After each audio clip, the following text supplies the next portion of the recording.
Buenos días, buenas tardes, buenas noches, buenas madrugadas. ¿Cómo están ustedes, brothercitas y sistercitos? Muchísimas gracias por acompañarme una vez más aquí en nuestra revista semanal del Rey va Desnudo. Yo soy Mauricio José Schwartz, o lo que queda de él, que a veces luego no es mucho.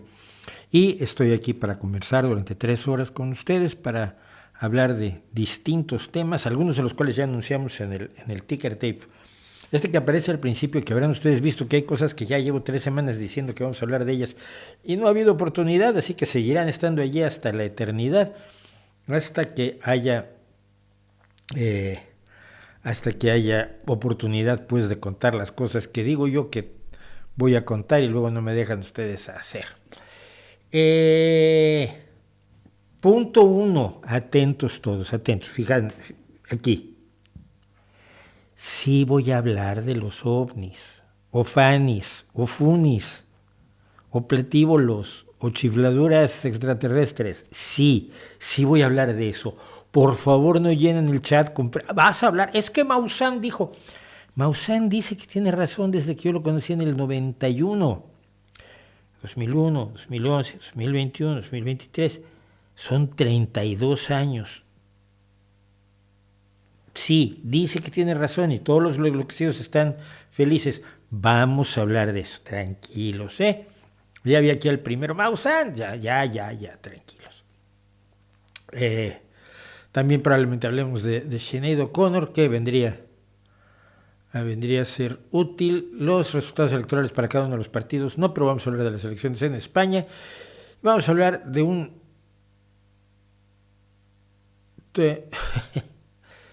Me encanta cuando preguntan sobre soberanía, generalmente no saben lo que significa la soberanía. Entonces ya me da risa. Nomás leo soberanía en una pregunta, digo, y aquí hay risa. Bueno, ¿qué les iba yo a decir? Les invito mucho a que vean el video de ayer de No Solo Dios, que tiene en este momento 14,000 visualizaciones. Yo traté de hablar un poco de un problema que existe cuando uno habla de ateísmo, es que la gente no se preocupa que uno no crea en Dios, sino que el problema es todo lo que está construido sobre la idea de Dios, sobre la religión, todas las cuestiones sociales de distintas índoles, perdón, voy a bajar esto un poco, que tienen como su base fundamental a Dios, y cuando quitas a Dios, pues se derrumba una serie de cosas. Guerra de Israel contra Palestina, guerra de Hutus contra Tutsis en Ruanda, mujeres islámicas golpeadas y con velo, y los talibanes haciendo horrores en Afganistán ante la mirada satisfactoria de aquellos que estaban a favor de que se retiraran las tropas de Afganistán. La reticencia al aborto, el odio al divorcio, la persecución de homosexuales, el odio a las mujeres, todo eso y más desaparecería en el momento en que desapareciera o se hiciera a un lado el tema de la religión. Entonces, pues es este modo de vida que se ha construido alrededor de la religión el que realmente representa un problema y del que traté de hablar el día de ayer, por lo visto con cierto éxito. Como siempre les digo, este es un streaming gratuito, no cuesta nada, no cobro, pero si nos quieren apoyar, sobre todo en Patreon, se los voy a agradecer muchísimo para poder seguir haciendo cosas que queremos hacer y poder seguir adelante comprando el tiempo que necesito para hacer más cosas. No solo el tiempo, también cositas como esta. Miren esto, qué bonito es. Parece como un ovni, si lo ven. ¡Ay, mira! Si le hacemos una foto así de lado y ya... El ovni del Rey va Desnudo. No, es un pedal que me sirve para controlar el teleprompter, o para los vídeos de los miércoles. Claro que utilizo teleprompter porque escribo un guión. Algunas veces improviso, pero las más de las veces están tan pletóricos de datos esos vídeos desde siempre que los últimos 10 años fácilmente, 8, 7 años he usado teleprompter. Y el teleprompter se controla con un teléfono y se controla mal, porque lo tengo en un iPad allí donde está la cámara. Y esto es una pedal para controlar remotamente nada más pisándolo, el teleprompter. Lo acabo de comprar, llegó ayer, todavía no logro conectarlo a este Bluetooth, pero lo conecté al Bluetooth de casa y funciona enormemente bien. Y este es el tipo de cosas que luego se compran con lo que ustedes ponen, ¿ven? Para que no crean que todo me lo gasto en cerveza, sobre todo que no, porque no bebo, entonces eso también sale barato. Tienen ustedes la plena cerveza, que no me voy a beber ni un solo céntimo en alcohol, que no me voy a beber ni un solo céntimo de lo que ustedes nos den en Patreon o en PayPal, y estoy viendo si me pongo en Coffee también, y en los superchats y super stickers que aquí en la zona de aquí de donde está el chat, pueden ustedes aportar también algo de dinero para este canal. Pero vamos a empezar por el principio y pregunto, ¿Martin Luther King o Malcolm X y por qué? Bueno, dos motivos fundamentalmente. El uno, Malcolm X defendía la violencia como forma de resolver las cosas. Martin Luther King buscaba la opción pacifista o pacífica o no violenta, que fue la que funcionó. Dos, Martin Luther King soñaba con la igualdad de todos los seres humanos, y es lo que dice en su famoso discurso, parafraseo, que es, cuando dice que espera que sus hijos y todos los niños sean valorados de acuerdo a lo buenas personas que son y a sus méritos, y no al color de su piel. Por otro lado, Malcolm X era un segregacionista, era un racista, decía que los negros no podían vivir con los blancos, que debía crearse un país especial para los negros, y esto lo sostenía y lo sostiene hasta el día de hoy la Nación del Islam, que en aquel entonces, no me acuerdo quién era el líder de la Nación del Islam con Malcolm X, y que actualmente lidera Louis Farrakhan. Además, siempre han sido terriblemente antisemitas. Entonces esto llevó a que en 1951, si mal no recuerdo, búsquenlo en YouTube, la Nación del Islam invitara a una delegación del partido nazi estadounidense a una reunión que tuvieron, y están, las fotografías son impresionantes, son grupos son 5 o 6 nazis, encabezados por su jefe, todo con cara de nazi, como Pinochet el día de la foto de cuando acabo de matar a Allende. Y están allí en medio de todos los ciudadanos negros de la Nación del Islam, porque sentían que tenían los mismos objetivos. Los blancos, los nazis, querían separar a los negros de los blancos, que se fueran a su propio país, que no molestaran y que no se mezclaran con ellos porque les iban a ensuciar la alfombra, y los negros de la Nación del Islam, concretamente los musulmanes de la Nación del Islam, musulmanes negros que tienen algo pero no mucho que ver con los musulmanes tradicionales sunitas y chiitas. Los musulmanes negros querían un país para los negros y no mezclarse con los blancos porque se les ensuciaba también el sofá. Esas dos razones me bastan para estar más del lado de Martin Luther King que del lado de Malcolm X. Mucha gente adora a Malcolm X porque era un enorme orador, y sí lo era sin duda alguna. Pero cuando uno analiza sus discursos, y yo he leído y oído sobre todo muchos discursos de Malcolm X, son discursos hechos a base de un enorme odio. Y de un odio a los blancos. Es decir, y esto es, hablábamos el otro día de racismo inverso, pero no es racismo inverso, es racismo. Los negros en general no pueden convivir con los blancos en general. No importa que usted no sea racista, que usted sea muy buena persona, que tenga familia negra como la tengo yo. No. Usted sigue siendo malo por el solo hecho de ser blanco. Eso es racismo. Y es lo que planteaba Malcolm X. Yo sigo creyendo, y lo he dicho cada vez que hablo de la política de identidades en este canal y en la calle y en donde me dejan y en mis libros, sigo afirmando que los seres humanos son esencialmente iguales. Que hay diferencias étnicas por la separación de grupos étnicos, sí las hay. Hay gente que es más, hay pueblos que son más lábiles a ciertas enfermedades porque comparten un gen que los hace lábiles a esas enfermedades y lo han estado difundiendo entre su población. Pero eso es genética de poblaciones, no es racismo. Las poblaciones son muy distintas. Las poblaciones en África son tan increíblemente distintas. La diversidad genética de África, lo he comentado en muchas ocasiones, que cuando la analizas te quedas asombrado. Es una variedad de gente totalmente distinta, de pueblos que no tienen relación ninguna entre sí, ni siquiera genéticamente, salvo porque tienen la piel más o menos oscura. Algunos muy oscura, algunos menos oscura. Pero fuera de eso, la diversidad genética y la variabilidad es enorme.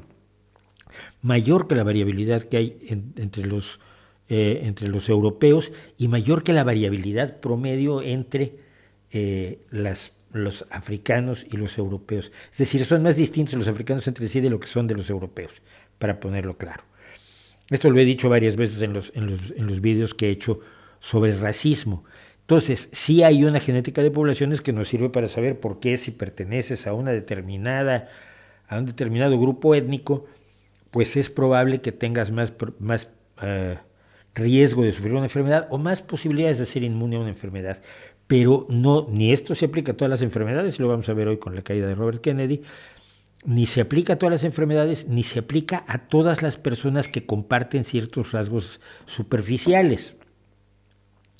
Cuando dicen los negros son resistentes a la anemia falciforme, dices, no es cierto, solo un grupo de población que está en la franja donde hay malaria, y esa franja no solo está en África, sino también está en Medio Oriente y en la India, y la gente de Medio Oriente y la India que vive en la franja donde hay malaria, toda ha desarrollado esa resistencia, esa tendencia a la anemia falciforme que le resulta útil para combatir la malaria. Entonces no tiene nada que ver con razas, y eso, que lo he dicho una y otra vez, está mucho más cerca de lo que planteaba Martin Luther King. Independientemente de las diferencias superficiales, todos somos iguales, y aunque algunas poblaciones sean distintas de otras, no lo son tanto y no lo son tan irreparablemente, afortunadamente. Entonces, pues sí, respondido eso.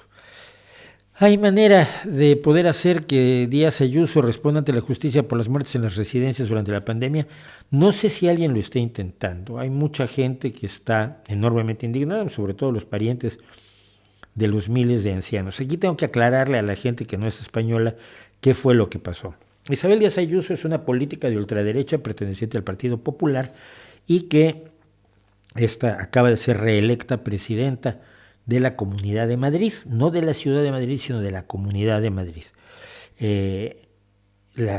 España está dividida en comunidades, como México en estados y otros países en provincias.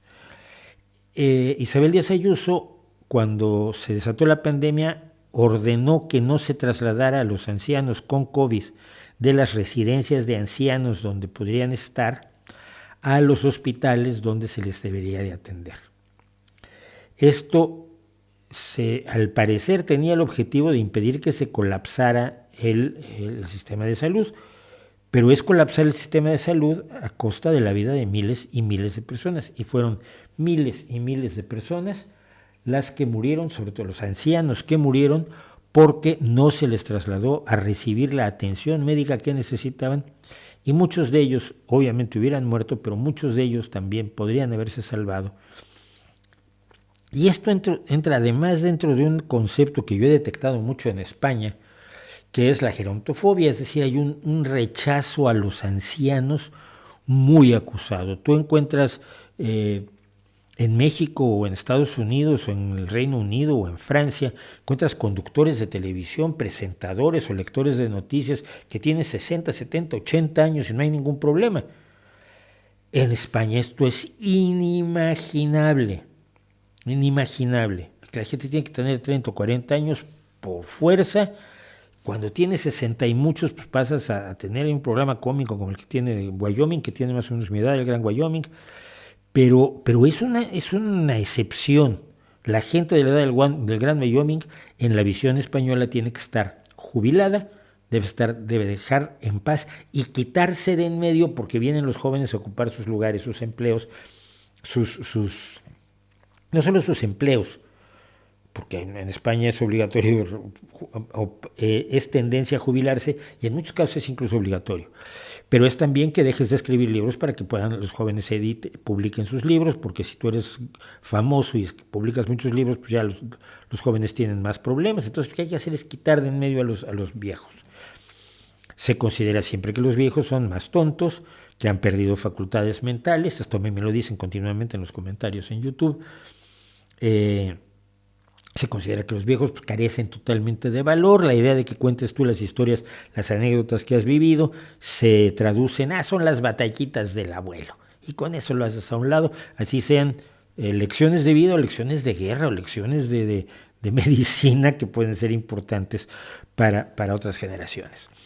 Entonces, como siento que en buena medida esta decisión de Isabel Díaz Ayuso fue también animada por la gerontofobia. Es una mujer joven, creo que no tiene unos 40 años, y es profundísimamente fascista, profundísimamente de una derecha, de esto que llaman liberal en España, que es ser liberal en lo económico y profundamente fascista en lo social,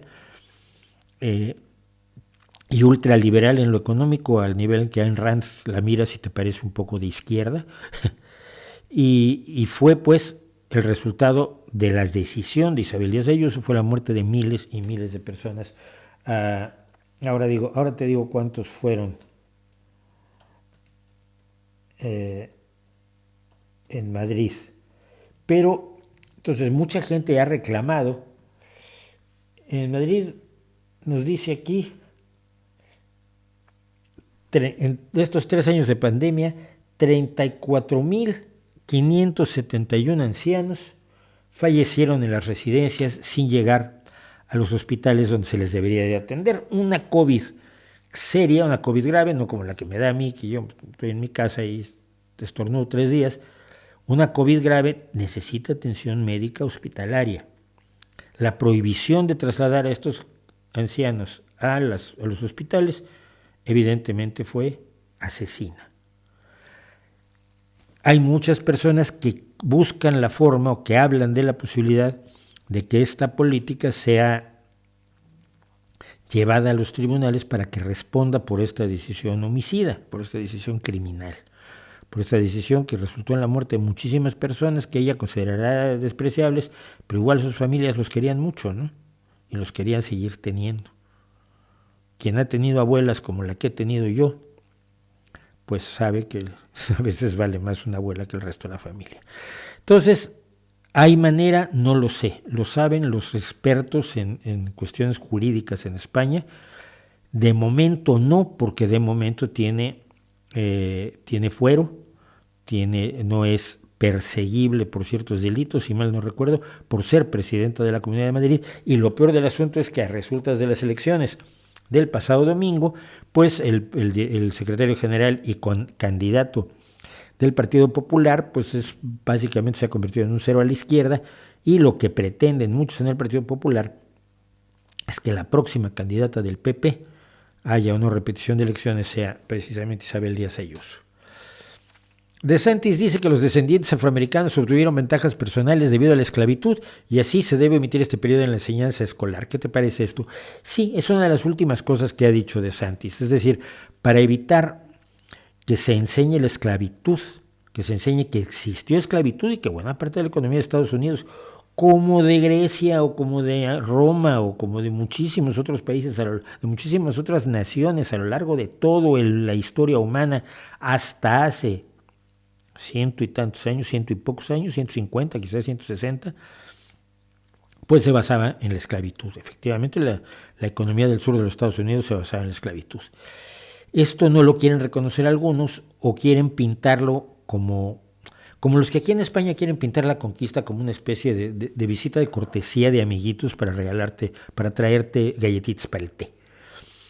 Y no es así, el pasado era brutal y lo sabemos y tenemos que reconocerlo porque es la forma en que nos damos cuenta que hemos mejorado, que hemos avanzado, que hace 50 años éramos más racistas y sexistas de lo que somos hoy como especie. Pero sí, DeSantis ha decidido que bueno, pero es que si tú eras esclavo y te enseñaban a ser herrero, pues cuando te liberaron era muy bueno que tuvieras un oficio, ¿no? Sí, espérate, pero es que si eras la sexta generación de herreros, las otras 5 generaciones nacieron, murieron como esclavos y no les sirvió de nada que les dieras el oficio de herrero. Es un subterfugio de la ultraderecha racista estadounidense, de la ultraderecha más racista, que desafortunadamente se ha visto ayudada por un fenómeno que es la teoría crítica racial.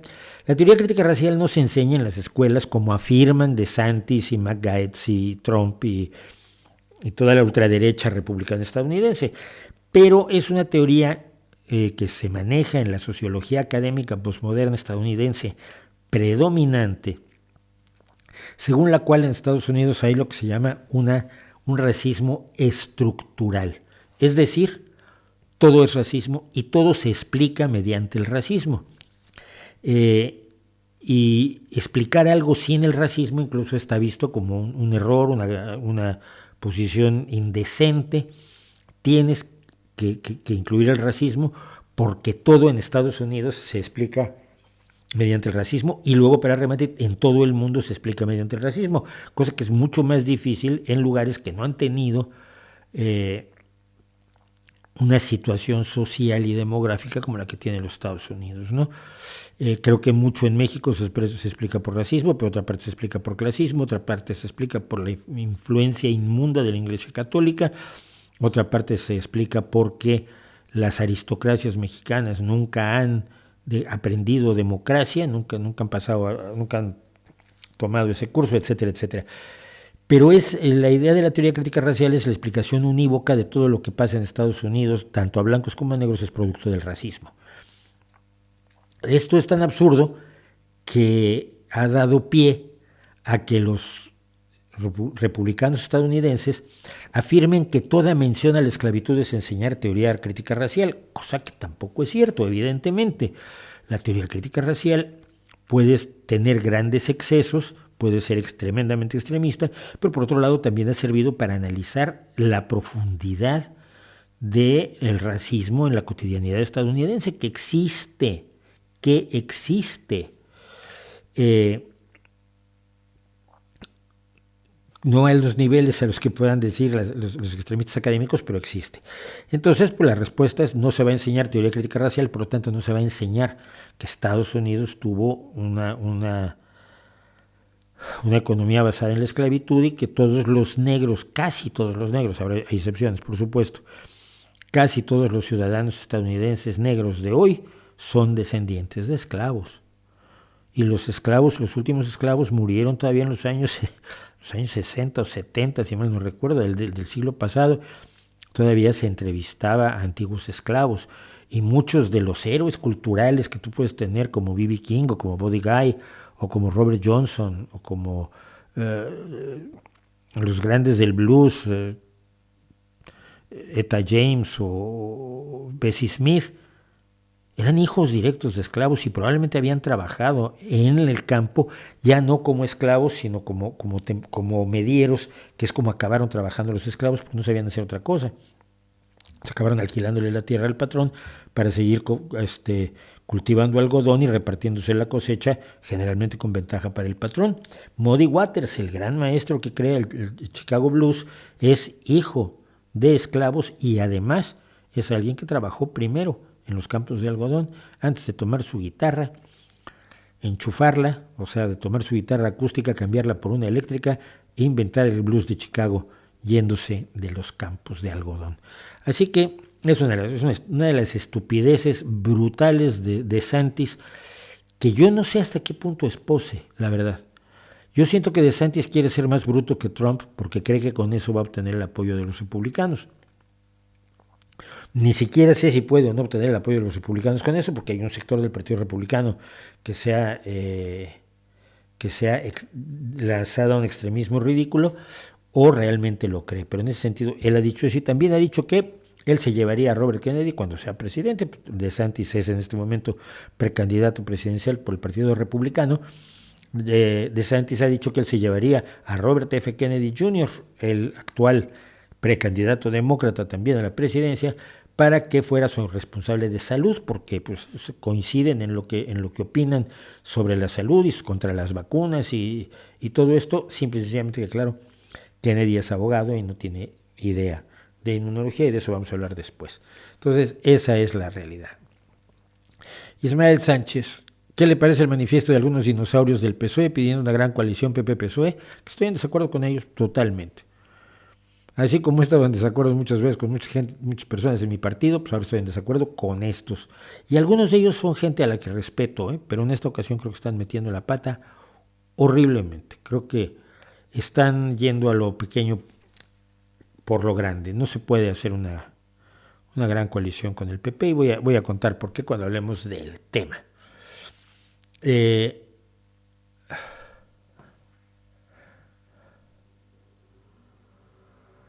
Ya empezamos con los ovnis, que no, que vamos a hablar de ellos, pero sí.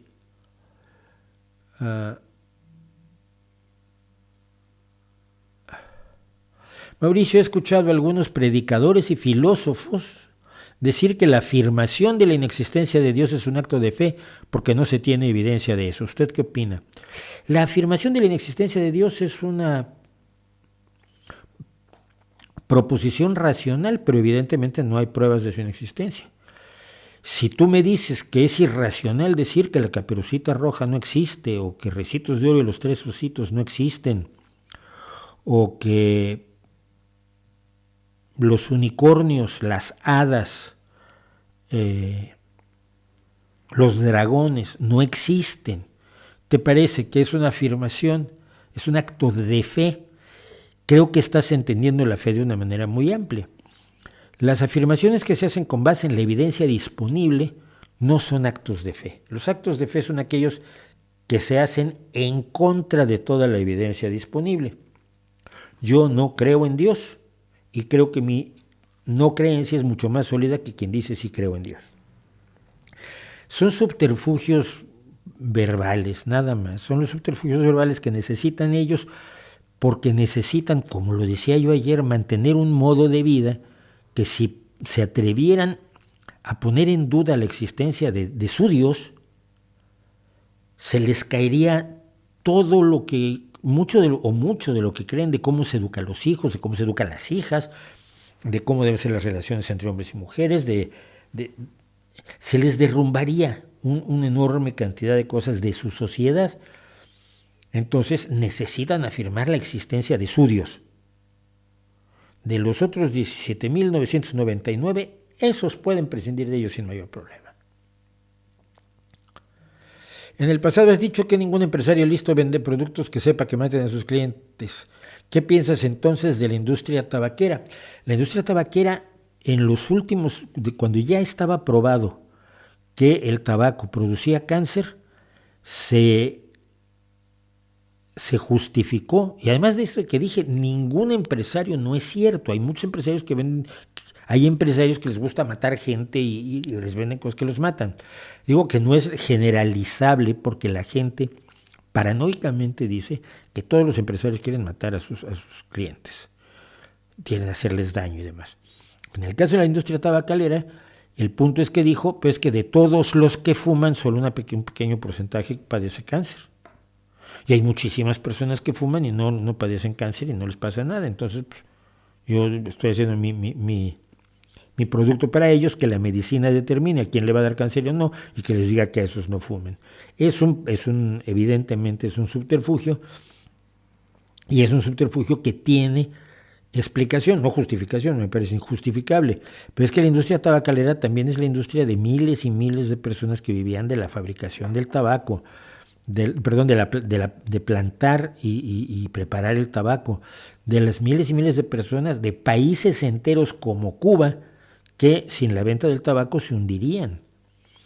Entonces, sí, en este caso sí, fue una empresa que a sabiendas vendió algo que tenía una probabilidad determinada, clara, de matar a sus clientes, y una probabilidad más alta que otras cosas. Es decir, probablemente, si vendes cacahuetes o cacahuates o maní, o como le llamen en tu pueblo, pues corres el peligro de matar a algunos clientes. Efectivamente, la gente que tiene alergias al cacahuate o maní, puede sufrir la muerte en segundos. Es terrible, es una de las alergias más brutales que hay. Y solo con el polvo del fruto este. Entonces, en ese sentido, sí, el que vende cacahuetes también vende a sabiendas algo que mata a sus clientes. Pero yo me refiero a cuestiones generalizadas como las que te dicen que todas las empresas quieren matar a sus clientes, que nadie actúa de buena fe, que todo el mundo actúa de mala fe, que no hay políticos que trabajen por el bien de la gente porque nadie cree en el bien de la gente más que el que te lo está contando, que ningún empresario quiere hacer un producto que haga feliz a la gente y mejore su vida. No, lo que quiere es perjudicarlos y llevarse dinero, porque además del dinero su satisfacción es el perjudicarlos. Ese es el tipo de posiciones a las que me refiero. Evidentemente, cuando cualquier afirmación la llevas al extremo, te encuentras cosas así. Evidentemente, en el caso que tú mencionas, es cierto que la industria tabacalera, no antes, hoy mismo, vende un producto que sabe que tiene una alta probabilidad de dañar y matar a algunas de sus clientes.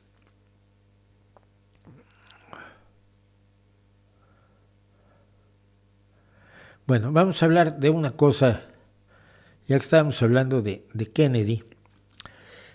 Pues adiós a Robert F. Kennedy Jr. La semana pasada hablamos ampliamente de las conspiranoias en las que cree Robert Kennedy Jr. y cómo está siendo utilizado con gran eficacia por los republicanos para hablar contra las vacunas, pero sobre todo para algo que hoy va a ser un tema recurrente, para decir que el gobierno no es fiable. ¿Que los republicanos han tenido el gobierno en muchas ocasiones? Sí. Pero hay una parte del gobierno que se les oculta a los republicanos, a los demócratas no.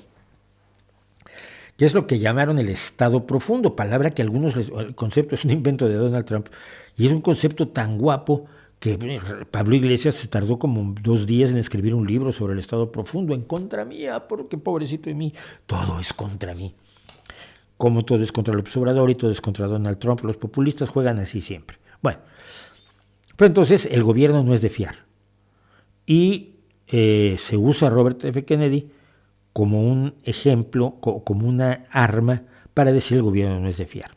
Es decir, hay una serie de elementos independientes que debe haber en todo gobierno. Debe haber instancias independientes que no le respondan directamente al presidente, que no lo obedezcan directamente, sino que obedezcan a las leyes de modo independiente: el Instituto Nacional Electoral, el Poder Judicial, el Poder Legislativo, el FBI en el caso de los Estados Unidos, la NASA. Es decir, son organismos que tienen un funcionamiento independiente interno, que rinden cuentas, por ejemplo, al legislativo, pero no le rinden cuentas directamente al ejecutivo. El mensaje que se está mandando en Israel al tratar de minimizar al Poder Judicial, en México al tratar de minimizar a las instancias independientes y al Poder Judicial, en Estados Unidos con el programa del que ya hablábamos, el que vamos a hablar más todavía el día de hoy, tiene por objeto demoler la democracia esencialmente, es decir, anular todos los contrapesos al poder de un presidente y generar una presidencia cada vez más poderosa, cada vez menos responsable, cada vez menos transparente, cada vez más autoritaria y dictatorial. Esto no es algo que digas tú, bueno, se le está ocurriendo al Mauricio porque ahora se ha vuelto conspiranoico, ¿no? No, es algo que está ocurriendo en realidad. Y aquí tenía yo una nota al respecto. Si me permiten un segundo.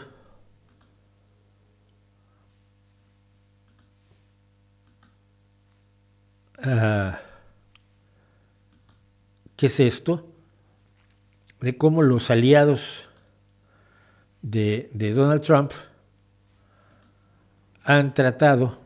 están trabajando en planes abiertamente para aumentar el poder presidencial en los Estados Unidos. Es así de sencillo, es un proyecto que estamos viendo en acción en muchos países como parte de aquello que se hablaba de cómo mueren las democracias. Las democracias, algunos dicen que no es tan grave la cosa, pero definitivamente sí están bajo asedio. Bueno, entonces volviendo al señor Kennedy, el pasado jueves estuvo en una de estas audiencias que están haciendo ahora los republicanos, desde que son la mayoría en el Congreso y están haciendo una serie de cuestiones atacando la idea misma de los grupos independientes y promoviendo la idea de que hay un Estado profundo, e invitaron a Kennedy a una audiencia sobre la weaponization, quiere decir utilizar como arma, el utilizar como arma el gobierno, el uso del gobierno como arma en contra del pueblo estadounidense, y que esto te lo digan los que han estado en el gobierno, con Bush y con Donald Trump, y con el otro Bush y con Reagan y con todos los republicanos que han pasado por ahí, que te lo digan los del legislativo que controlan la Cámara de Diputados, el Congreso de los Estados Unidos, pues es un poco absurdo, ¿no? Es casi una autoacusación, pero no lo es porque lo presentan como yo estoy defendiendo al pueblo contra este gobierno. Y lo hacen constantemente gente como Marjorie Taylor Greene, Lauren Boebert o Matt Gaetz, que por cierto está metido en este lío. Bueno, entonces fue a hablar Kennedy sobre el asunto y fue a decir que el gobierno tiene muchos secretos malvados con el que está dañando al pueblo. Pero los demócratas, los republicanos han dicho que el señor Kennedy está buscando ser presidente del Partido Demócrata para detener o exhibir lo que está ocurriendo. Es decir, que el mundo, los woke se están apoderados del gobierno profundo, están destrozando Estados Unidos. A Kennedy no se le haría caso si no fuera por su padre y su tío. Aquí hay que aclarar esto. Su familia no está de acuerdo con lo que hace. Lo acaban de volver a descalificar hace unos días, diciendo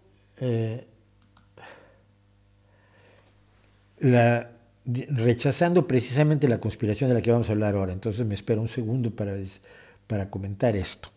Entonces, mientras estaba presentando esto, los demócratas le preguntaron por una cuestión que dijo unos días antes. El martes de la semana pasada, hace 10 días, el señor Kennedy dijo esto, y vamos a ver el video del señor Kennedy primero. In fact, COVID-19, there's an argument that it is ethnically targeted.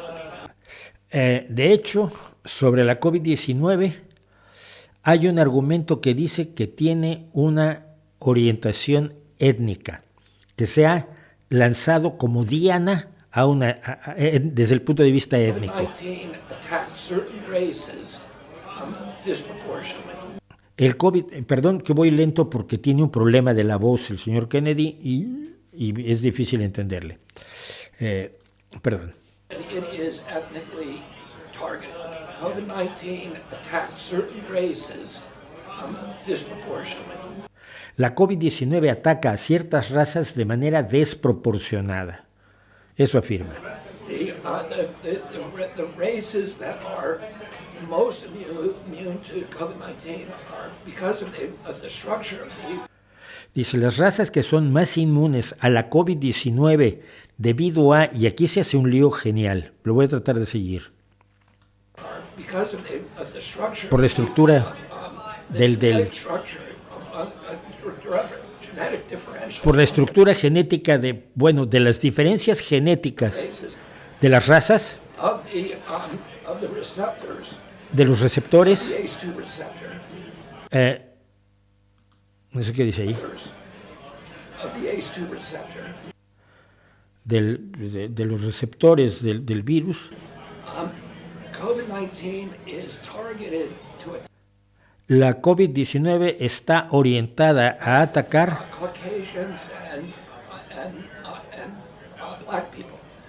a los caucásicos y a la gente negra.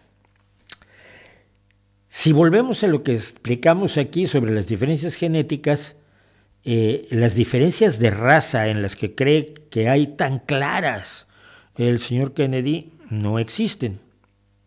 Sobre todo la idea de caucásico, que fue un invento bastante absurdo, ¿no? Pero lo cree y lo dijo públicamente hace 10 días. The people who are most immune are Ashkenazi Jews and Chinese. La gente más inmune a la COVID-19 son los judíos askenazí y los chinos. Ni siquiera voy a tratar de meterme en el merequetengue fabuloso que es la diversidad étnica en China. China es un país enorme, donde hay una cantidad de gente que lo convierte en el país más poblado del mundo, donde hay numerosísimas etnias. Todavía los judíos askenazí puedes más o menos identificar si alguien es judío askenazí porque tiene ciertos genes europeos y del pueblo hebreo. Más o menos lo puedes identificar como puedes identificar que alguien es indígena de una determinada zona de México, que es mi caso. Pero de China, la raza china es un invento absolutamente de alguien que está muy poco informado, pero demasiado convencido de que sabe de qué está hablando y demasiado irresponsable respecto al daño que puede causar. No sabemos si esto se orientó deliberadamente contra estas razas, pero hay papers allá afuera, quiere decir papers científicos,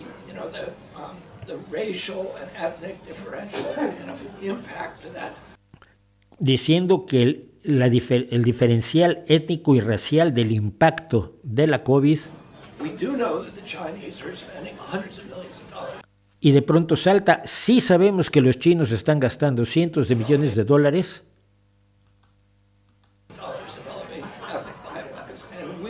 para hacer bioarmas, armas biológicas. Y nosotros también estamos haciendo armas biológicas. Por nosotros quiere decir los Estados Unidos, no la familia Kennedy.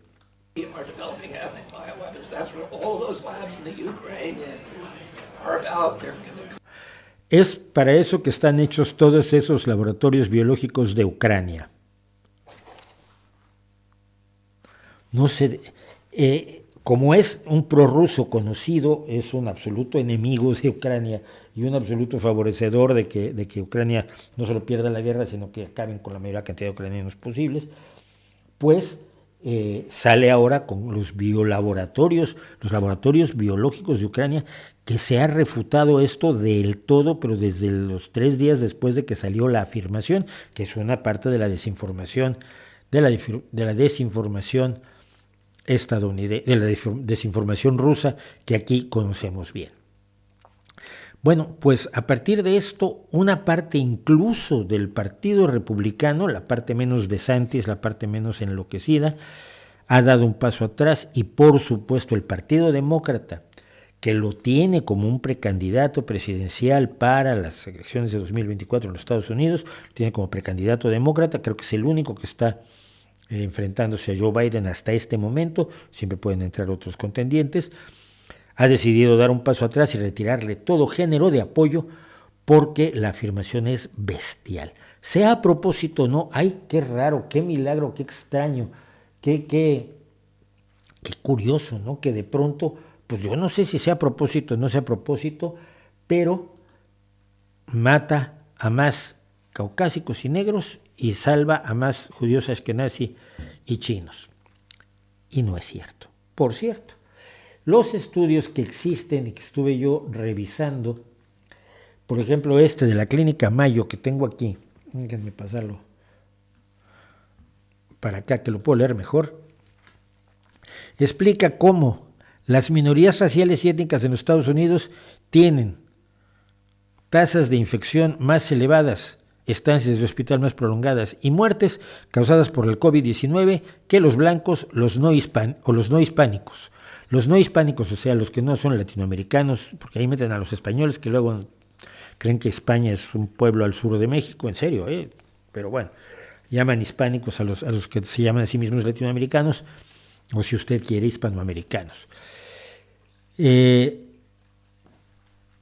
Los no hispánicos, los indios estadounidenses y los nativos de Alaska tienen 2,7 veces más probabilidad de tener que internarse en el hospital debido a la COVID-19 que los blancos no hispánicos, según datos de los Centros de Control y Prevención de Enfermedades, los CDC. ¿Por qué es esto? Hombre, por su genética, diría Robert Kennedy. No. Es por el racismo. El tratamiento injusto basado en la raza, cuando es parte de una cultura, puede jugar una parte importante en la mala salud. La discriminación afecta a todos los aspectos de la salud, empezando por el mundo alrededor de una persona y su acceso a los proveedores de atención. Si los negros tienden a ser más pobres, son los que tienen menos acceso a la atención médica adecuada. Otros problemas médicos que pueden tener las personas que enfrentan además discriminación racial, el tipo de trabajo que hacen, su ubicación, es decir, dónde viven, y su acceso a las instalaciones de salud, son los elementos que la Clínica Mayo, que es un hospital privado estadounidense, no es precisamente parte de la Internacional Socialista, no es un socialdemócratas de malvados como yo, son los que explican aquí por qué puede haber esas disparidades de salud, pero que no tienen nada que ver con la genética en la que cree el señor Robert F. Kennedy. Así que probablemente se le haya dicho finalmente adiós a la precandidatura presidencial de Robert F. Kennedy, que ahora se puede ir, por supuesto, con Ron DeSantis a hacerse cargo de la salud. Ah, mira, esto lo había yo dejado aquí ayer, qué barbaridad. No ayer, la semana pasada. ¿Cómo puede un partido político en México blindarse contra los sobornos y las intimidaciones mediante el uso de la fuerza que ocupan los carteles? Por cierto, si usted es mexicano, deje de usar ocupar por usar. No son sinónimos. O necesitar, o emplear, o aplicar. Son otras palabras. Si a todo le dicen ocupa, están descargando, no solo están destrozando el idioma y supersimplificándolo, por lo tanto, evitando la precisión que es siempre conveniente en el momento que uno se comunica. Más vale ser preciso, deciso y conciso que profuso, confuso y difuso. Pero además están consiguiendo que el resto del mundo no les entienda. Es que yo ocupo unos tenis. ¿Cómo haces eso? Yo ocupo unos zapatos. ¿Cómo los ocupas? ¿Es una labor de ocupación militar? ¿Vienes con tus soldaditos o cómo? Ah, no es que los necesito. Pues entonces se dice se necesito. Güey. Entonces, bueno. Frente al uso de la fuerza de los cárteles, frente al uso de la intimidación, frente al dinero, un partido político es enormemente lábil.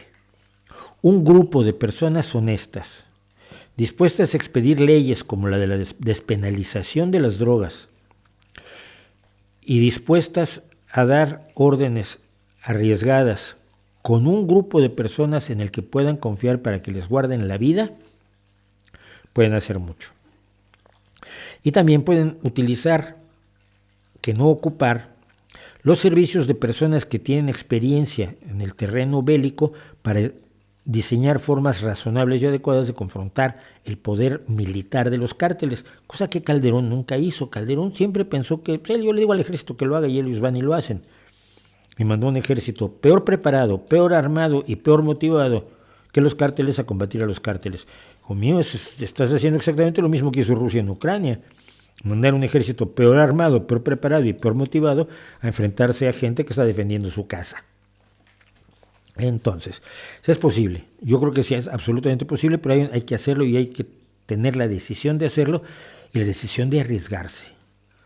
Yo el otro día veía una entrevista con Zelensky que le decían, bueno, pues usted está consciente que lo están tratando de matar todos los días, ¿verdad? Y Zelensky, pues sí, es que si pienso en eso, ya no pienso en lo que tengo que pensar, que es en la guerra, en el cuidado de los civiles, en el cuidado de los heridos, en la reconstrucción de aquello que va pasando, destruyendo Rusia y nosotros venimos atrás reconstruyendo, etcétera. Entonces, si yo confío en mis guardaespaldas, confío en la gente que se está dispuesta a jugarse la vida por mí y tengo que hacerlo así porque si no, no pensaría yo en otra cosa.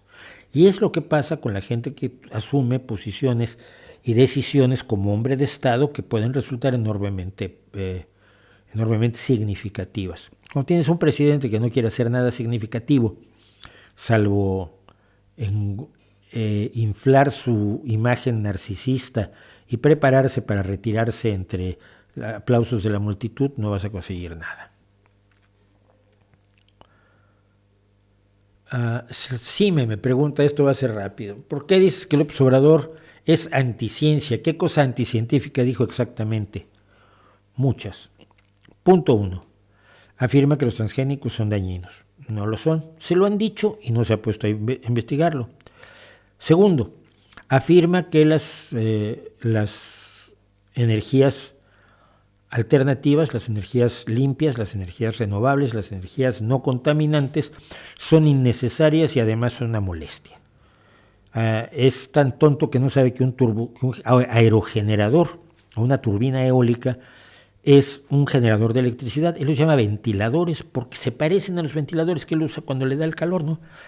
Bueno, ha afirmado que no se necesita ninguna ciencia para sacar petróleo. Ha afirmado que no se necesita ninguna ciencia para hacer carreteras. Ha afirmado que no se necesita ninguna ciencia para hacer un aeropuerto y ha afirmado que no se necesita ninguna ciencia para construir un ferrocarril. Resultado, tenemos desastres petroleros continuos con una empresa petrolera que debería manejar una riqueza enormísima que está en quiebra técnica absoluta y tragando recursos para salvarse, recursos que no van a reaparecer nunca, ¿no? Es como si quemaras el dinero. Sí se necesita ciencia para construir carreteras y los desastres de los caminos vecinales que han hecho sin ingenieros están demostrados.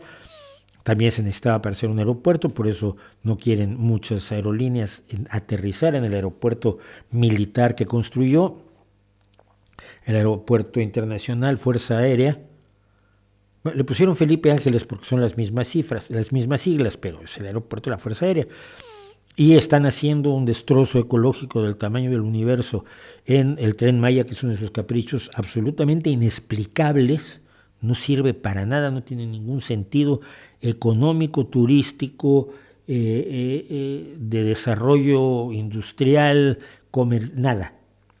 Y están destrozando una reserva ecológica importante en la península de Yucatán. Por eso y por otras muchas cosas, y por negarse, por supuesto, a implantar la mascarilla, apresurarse a vacunar y provocar, como lo hizo Isabel Díaz Ayuso, miles o decenas de miles o incluso cientos de miles de muertes innecesarias, evitables, durante la pandemia, porque él cree en dos amuletos que lleva que se llaman detentes, más que en la vacuna y en la medicina. Por todo eso, entre otras muchas cosas, afirmo que Andrés Manuel López Obrador no tiene puta idea de ciencia.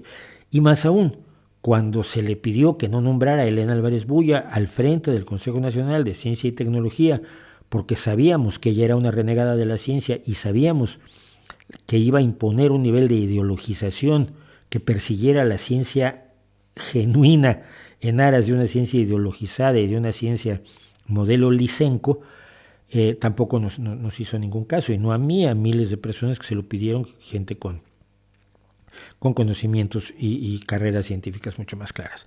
Por todo eso, es no solo anticiencia, es contraciencia. Gracias. Ay, qué efusiva María de Rosario Segura, gracias igualmente.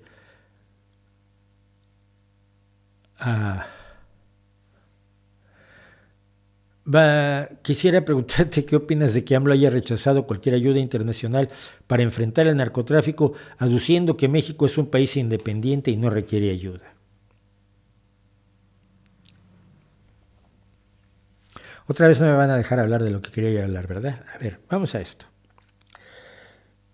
El 19 de septiembre de 1985, a las 7:59, si mal no recuerdo, de la mañana, se produjo un terremoto brutal en la Ciudad de México que derribó una enorme cantidad de edificios, sobre todo construcciones del gobierno, malhechotas, hechas con corrupción, donde se ahorró en materiales y se ahorró en diseño y se ahorró en cemento y se ahorró en varilla, cayeron escuelas, cayeron hospitales, cayeron oficinas de gobierno. Ya esto es muy viejo para ustedes, que pensarán más en los terremotos recientes. Y los que teníamos alguna relación con algo de salvamento, que yo estaba entonces como aspirante a patrullero en el Socorro Alpino de México, la patrulla 19, pues nos pusimos a las órdenes de ver qué hay que hacer. Yo primero estuve haciendo algo de rescate, luego me di cuenta que era muy peligroso y que yo tenía 2 hijas pequeñas, me dediqué a la logística, pero lo más memorable para mí, porque incluso me llegaron a cortar cartucho en el Parque México, fue que lo primero que declaró Miguel de la Madrid es que México era autosuficiente y no necesitaba ayuda internacional para enfrentar las consecuencias terribles del terremoto. Enfrentar las consecuencias terribles del terremoto fundamentalmente es lo siguiente: sacar de debajo de los escombros a la mayor cantidad de supervivientes posible, alojar y alimentar y darle atención médica a los que han perdido sus casas, y que eran cientos de miles, y crear planes para la reconstrucción de todo aquello que había sido destruido. El no aceptar la ayuda para el terremoto en los primeros días fue uno de los actos más brutales, criminales, bestiales, homicidas, irresponsables y arrogantes, altaneros y petulantes de Miguel de la Madrid Hurtado, por los cuales su hijito tampoco ha dicho, ay, mi papá se equivocó. No, el hijito no dice nada. Dice, quiero ser presidente. México es un país independiente, sí. Como todos los países independientes, la independencia tiene sus límites. Y autosuficiente, y no requiere ayuda. Sí, sí requiere muchísima ayuda. Todos los países en una situación de crisis requieren ayuda. ¿México se lanzó a ayudar a Turquía y Siria durante el terremoto de Turquía y Siria? Bueno, sí, porque se sabe que se necesita. Ningún país tiene los recursos para enfrentar una cuestión atroz así. Ningún país. Y cuando Estados Unidos tuvo el Katrina, si no aceptó ayuda externa, que creo que sí hubo ayuda europea, estás condenando a la gente a sufrir o a morir, a sufrir efectos terribles por haber estado sin casa, sin atención médica, sin comida o bajo los escombros. Es lo mismo, es exactamente lo mismo. Si López Obrador dice que México puede resolverlo, dígame una cosa, señor. No, me da una cosa llamarle señor. Mira, Andrés, pedazo de irresponsable. Si México es autosuficiente para resolverlo y no necesita ayuda, ¿por qué carajos no has resuelto nada del narcotráfico en los casi 5 años que llevas cobrando y mirándote la barriga? Y oyendo los aplausos de tus corifeos y tus acólitos y tus psicofantes. Han muerto miles de personas, además de todas las que se están matando con la producción de droga que se manda a todo el mundo, no solo a Estados Unidos. ¿Qué carajos has estado haciendo, papá? Si no necesitas ayuda es porque lo estás resolviendo, ¿no? Resolverlo no es soltar al hijo del Chapo para que produzca el fentanilo que hoy está matando estadounidenses y mexicanos. Resolverlo no es besarle a la mamá del Chapo, la mano a la mamá del Chapo. Resolverlo no es entregarle medio país al narcotráfico para que haga lo que quiera sin que intervenga ni el ejército, ni la marina, ni nadie. Sin que intervenga nadie, ¿qué es lo que has hecho? ¿Cómo te atreves? ¿Cómo te atreves a decir eso? Es absolutamente desvergonzado. Es tan triste, tan dramático que un opositor como tú, rodeado de gente que era decente, diga este tipo de tonterías y nadie de los de alrededor dé un paso al frente y te meta 5 dedos en la cara a ver si reaccionas. Me parece increíble.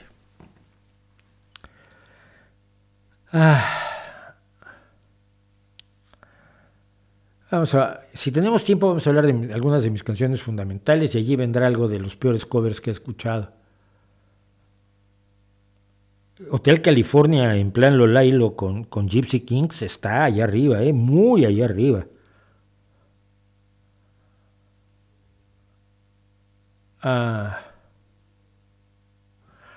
Bueno,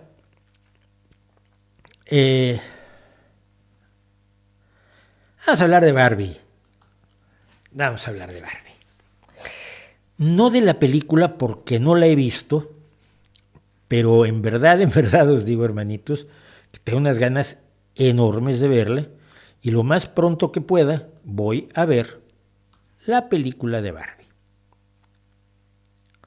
Es un fenómeno cultural. Y es un fenómeno cultural desde que nació. En 1951 creo que fue la primera Barbie. No, 59. Ya me hago un lío.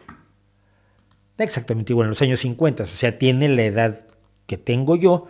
Obviamente, cuando tú ves a Margot Robbie y me ves a mí, dices, se conserva ya un poco mejor que Mauricio. No demasiado. Pero yo siempre tuve un problema con el análisis que se hacía de la Barbie, y que era un análisis que generalmente provenía pues, de la izquierda más tonta. Yo critico mucho a la izquierda más tonta, pero la derecha ya, ¿para qué la criticas? Si son lo que son, no tienen esperanza. Pero gente buena, gente noble, gente que tiene los ideales de la izquierda y que diga las tonterías que oye uno, me obliga a responderles. Así que vamos a ello. Las Barbies, cuando yo era pequeñín, y no tan pequeñín, siempre se dijo que eran, pues poco más o menos, esta es la primera, esta es no es, ni siquiera es la primera, es una reproducción de la primera Barbie. Siempre se dijo que las Barbies hacían que las niñas tuvieran determinadas aspiraciones, es decir, no eran muñecas. Eran herramientas hipnóticas de control mental secreto, profundo, lavadoras de cerebros de niñas. Como existía la Barbie, todo el mundo le decía a las niñas de aquel entonces que solo podían ser seres de falda con empleos limitados, con trabajitos limitados, ser, no sé, enfermera, dependiente de comercio, profesora. Y vamos, que la Barbie era un arma del sexismo universal para mantener la opresión femenina. La opresión femenina como que yo creo que tiene otros mecanismos. Y tiene otros mecanismos por una razón muy clara, porque respondía a los estereotipos de 1959. 1959 era cuando apareció la primera Barbie. Es decir, la Barbie no estaba inventando mucho, estaba siendo parte de su momento y lugar. A la edad que tiene la Barbie, era mi compañerita de la escuela, ella estaba en secundaria cuando yo estaba en la prepa, ¿vale? En la secundaria no le permitían usar pantalones. En una secundaria muy progresista de refugiados españoles de la República a la que yo asistía. Prohibido usar pantalones.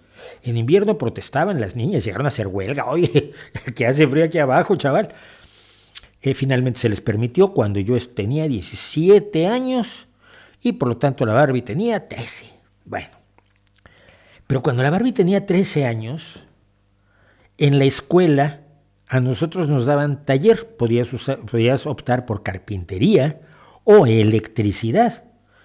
En carpintería pues aprendías a hacer cositas y en electricidad, que fue el que yo me metí, no sé qué hacían en realidad en carpintería, en electricidad en el que yo entré hacías un radio que no sonó nunca, el de ninguno de todos nosotros, pero aprendimos a soldar y aprendimos lo que eran las resistencias y aprendimos a calcular circuitos, aprendimos a quemarnos los dedos tomando el cautín así distraídamente con la mano por el lado caliente.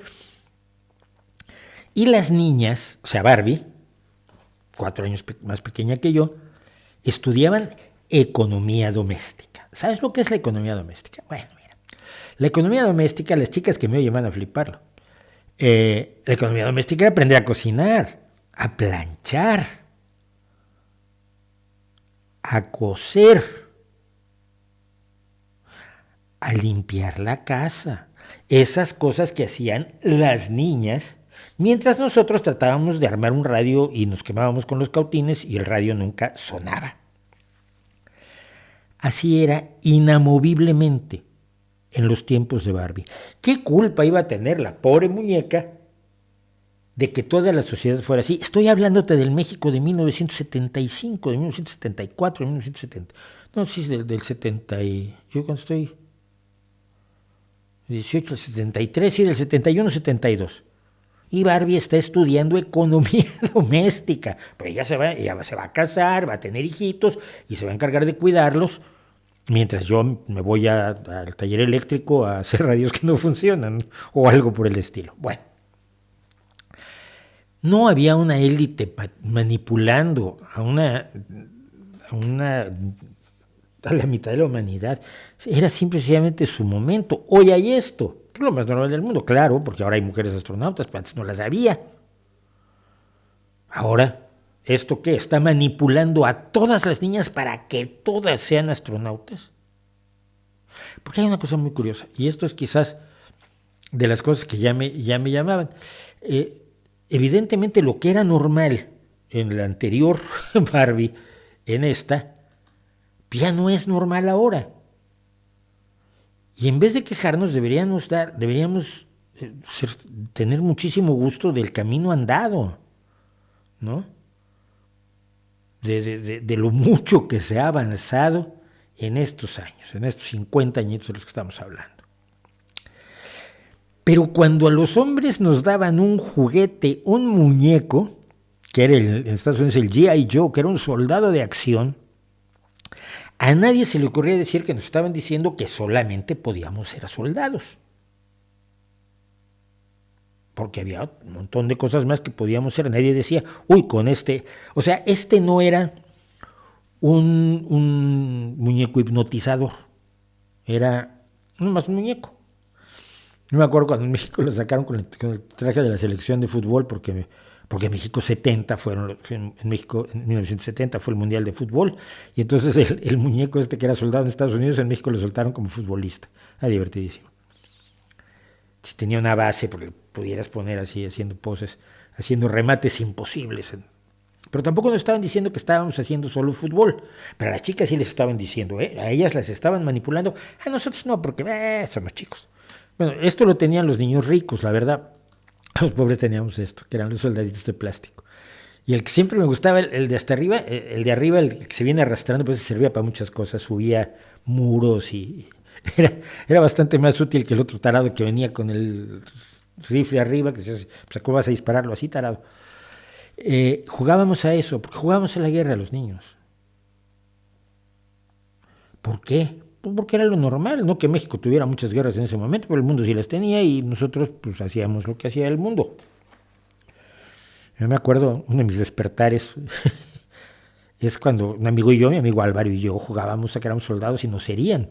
Entonces íbamos con la enfermera y resulta que nos peleábamos, la enfermera imaginaria, pero nos peleábamos a ver a quién cuidaba a la enfermera, hasta que 2 días o 3 después de jugar esto varias veces, descubrimos que podíamos tener 2 enfermeras, entonces ya no nos peleábamos. Bueno, jugábamos a eso. ¿Y por qué jugábamos a eso? Por lo mismo, por lo que jugábamos a cowboys e indios, así con muñequitos también de estos, ¿no? Y los cowboys siempre mataban a los indios. Era racista esto profundamente. Estaba promoviendo el racismo, pero estaba reflejando el racismo que existía, ¿no? Todas las películas del oeste eran así. Todas las series del oeste, ustedes no tienen una idea, la televisión en los años 60, 70 estaba llena de series del oeste donde los cowboys mataban indios, pero vamos al por mayor, aunque había de cuando en cuando un indio bueno. Que eso ya era como empezaba el wokismo, diría alguno, ¿no? Era normal el racismo, era normal estar del lado de los vaqueros. ¿No es bueno cuánto hemos avanzado?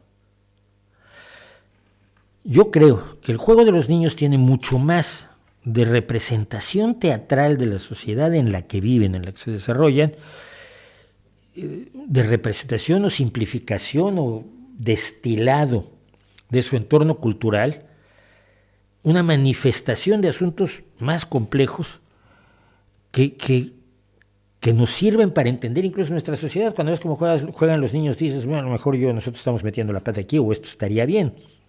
Son muy educativos para los adultos los juegos de los niños, excepto los juegos educativos que no educan ni a los niños ni a los adultos. O cuando los dejas solos jugar solos, oírlos es maravilloso. Pero ver a los juguetes como un resultado de una malévola intención de villanía, donde especialistas psicológicos estaban buscando machacarles el cerebro, parece un exceso. Parece poco justificado, poco justificable, y la historia no lo ha convalidado tampoco en modo alguno. De los mecanismos de manipulación a los que se les teme y se les temía, yo ya he hecho un vídeo que les recomiendo mucho, que es el de la conspiración del Pato Donald, que es sobre el libro para leer al Pato Donald, donde Ariel Dorfman y ¿cuál era el otro? Armand Matelart, un belga, se reunieron para hacer una conspiranoia horrorosa donde el Pato Donald existía única y exclusivamente para manipular nuestros cerebros de la peor manera del mundo. Y es un libro divertidísimo cuando lo ves ahora, pero era absolutamente enloquecedor. ¿Por qué tenía sobrinos el Pato Donald? Porque psicoanalíticamente te estaban enseñando que no hay que tener hijos. Cosas de esas cosas que puedes decir lo que se te dé la gana cuando no tienes obligación de decir la verdad, ¿no? O de informarte. La verdad es que ahora lo que me ha descojonado de la risa, insisto, no he visto la película y tengo muchas ganas de verla, pero aquellos mismos teóricos, esos sociólogos de cartón piedra, esos analistas de me los saco de los calzoncillos, ahora están reevaluando todo el fenómeno Barbie según sus prejuicios. No, es que en realidad, oye, esto está muy bien porque, claro, es que es un ejemplo y otra vez quieren convertir la película, que parece que está muy bien, en una especie de, esto es un triunfo o un fracaso cultural. No como una manifestación de la sociedad en la que se produce la película, ni de los intereses de Mattel, que es la empresa que fabrica la muñequita, y al muñequito que la acompañaba, los asexuados Barbie y Ken, y que lo que quiere es vender muñequitos y vender accesorios de los muñequitos, y el cochecito de la Barbie, el food truck de la Barbie, y pues ahora es astronauta, pues te vendo el cohete de la Barbie que te va a salir más caro que un hijo tonto en Oxford. Porque es un negocio primero que nada, y darle demasiada calidad de capacidad sociológica a las empresas y a los empresarios a veces es excesivo. No niego que los haya ideologizados, Elon Musk es un caso clarísimo, pero básicamente lo que están haciendo es vender cosas. Mira, si tú compras Barbies, te van a vender Barbies. La gente que dice, es que nos venden azúcar porque nos quieren matar. Hablábamos de que las empresas nos quieren matar. Le ponen azúcar a todo porque así nos matan y son felices matándonos. Yo, como siempre digo, creo que en general los empresarios quieren que sus clientes sobrevivan más tiempo para que les compren, Y además porque no todos son malas personas y no quieren que se muera la gente. Yo creo que la mayoría de los empresarios no andan tratando de que se muera mucha gente. Pero están viendo qué compra la gente. Si hoy compras azúcar, te venderán azúcar. Si mañana dices que, no, ya no quiero azúcares añadidos, te venderán cosas sin azúcares añadidos. Ahora quiero bio, hiper, hippie orgánico, verde, hippie, orgánico, cultivado en México. Con una imagen muy buena, no es una imagen muy industrial, al contrario, está como hecha a mano, y la O es el símbolo de la paz de los hippies, y todo esto es porque se han convertido en buenas personas. Es porque quieren vender sus ejotes que decimos en México, o judías verdes que dicen aquí, o frijoles franceses, que por lo visto me acabo de enterar que se llaman en Estados Unidos. Venden esto, y venden azúcar si se las compras, y venden brócoli si se los compras. Venden sexismo si tu sociedad es sexista, y venden antisexismo si tu sociedad es antisexista. Y si quieres igualdad y justicia, las ideas empaparán al producto porque lo que más les interesa es vender su producto, sea cual sea dicho producto. Y esto no es solo para las para la película de Barbie no se aplica solamente a la alimentación o a la energía verde. No es que ahora no se aplica solamente a los automóviles, que ahora hacen automóviles eléctricos, y tú te preguntas por qué si había la tecnología hace 20 años no había tantos coches eléctricos, porque no los quería la gente. Te van a vender lo que quieres, te van a vender lo que se vende. Y esto no se refiere solo, digo, a los productos, a los autos, a las judías verdes o que sí me parece bien racista el nombre, ejotes o a las películas de Barbie. Se refiere a la música. ¿Qué tipo de música se produce? No los que solo hacen música de negocio, los que son músicos de corazón y que quieren expresar, ¿qué van a expresar? La realidad de su sociedad y de sus anhelos. Y la literatura, ¿por qué cambia la literatura de los años 50 a hoy? Bueno, porque la sociedad es otra y el escritor acaba reflejando su sociedad, es lo que vives es lo que escribes, si no vives no escribes, no puedes escribir lo de los años 50 pero estás en 2023. Y se refiere también a pintura, y se refiere a juguetes, se refiere a todo lo que es, salvo excepciones, socialmente neutro. Es reflejo de la sociedad, no es el motor de la sociedad, el motor de la sociedad es usted, el motor de la sociedad soy yo, el motor de la sociedad es lo que queremos y lo que accionamos políticamente sobre todo, pero también socialmente lo que rechazamos y lo que aceptamos. Y las empresas y los productores de todo, los fabricantes de todo, los creadores de todo, incluidos los poetas, van a seguir a su sociedad y serán su reflejo, reflejarán sus anhelos, reflejarán sus tristezas, reflejarán sus angustias, reflejarán sus carencias y algunos hasta reflejarán sus logros y sus triunfos. Pero no tienen otra cosa que reflejar, no pueden inventar un mundo para tratártelo de vender y en la mayoría de los casos no lo hacen y cuando lo intentan fracasan. El problema no son las películas, los juguetes, esto, el otro. El problema somos nosotros y la solución somos nosotros. Y si no nos damos cuenta, creo que al final nos sale muy caro, ¿no? Cuando la gente quiere que las películas validen o rechacen su concepción personal de la guerra cultural, me dan una pena enorme. Porque algunas películas que están de su lado de la guerra cultural van a triunfar y otras del otro lado de la guerra cultural van a triunfar y algunas de un lado van a fracasar y del otro también van a fracasar. Películas, novelas, series de televisión, whatever.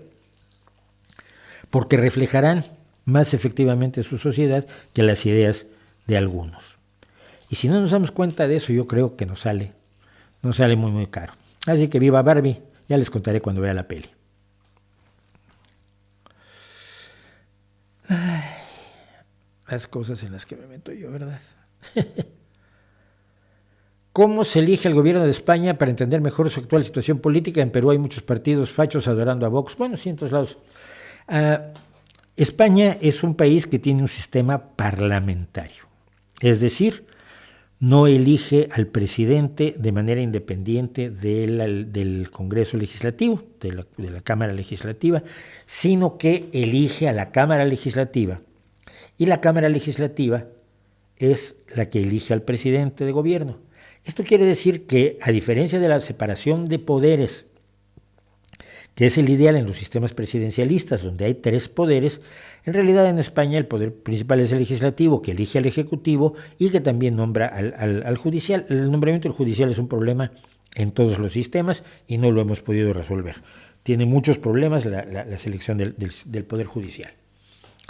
Lo que en España eliges no es al presidente, eliges a los diputados que van a elegir al presidente. Sí, una persona que es el que está como candidato presidencial, que generalmente se presenta como cabeza de lista, o sea, de la lista de diputados por la que votas, en la capital, es decir, en Madrid, es el que se va a elegir presidente si tiene los votos suficientes de los diputados.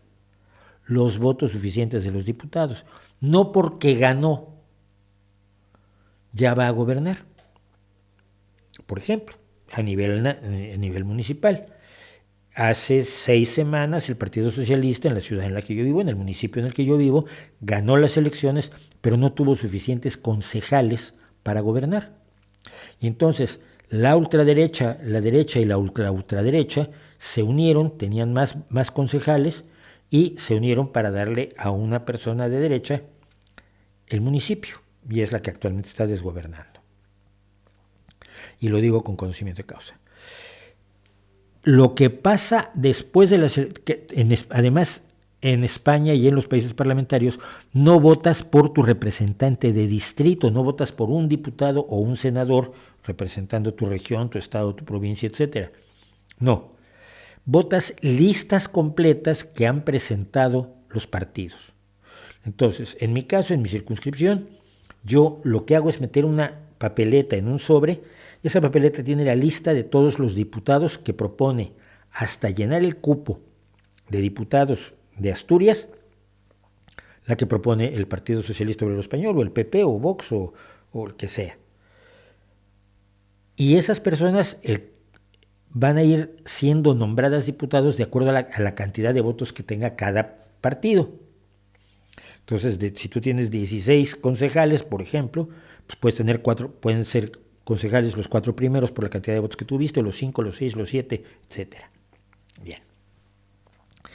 Lo que pasa ahora es que el Partido Socialista Obrero Español no ganó las elecciones, pero el Partido Popular que las ganó no tiene posibilidad de gobernar porque solo tiene los diputados del Partido Popular y de Vox.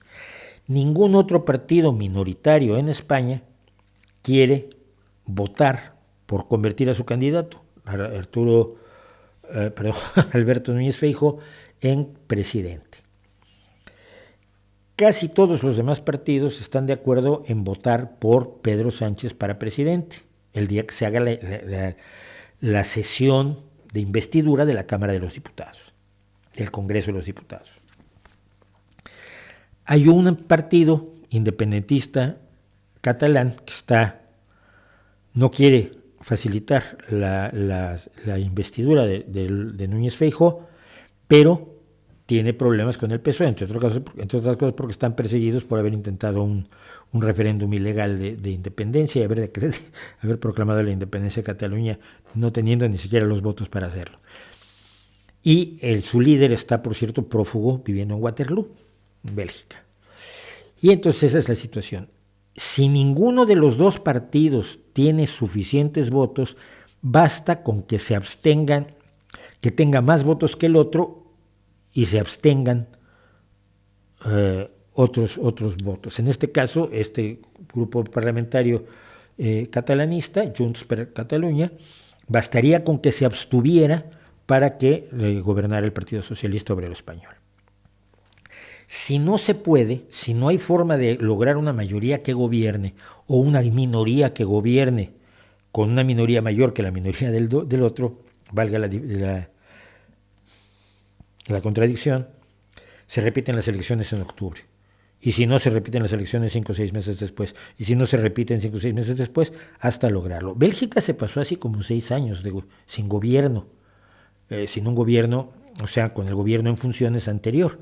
Entonces, es lo que puede pasar. Es así como se eligen en los sistemas parlamentarios. Personalmente, a mí no me gustan, prefiero los sistemas presidencialistas, a sabiendas de los enormes problemas que tienen también los sistemas presidencialistas. Son las dos formas más comunes de democracia. En América, en el continente americano, fundamentalmente se utiliza el sistema presidencialista. En Europa, Japón, varias partes de África se utiliza el sistema parlamentario, en otros se utiliza el sistema presidencialista.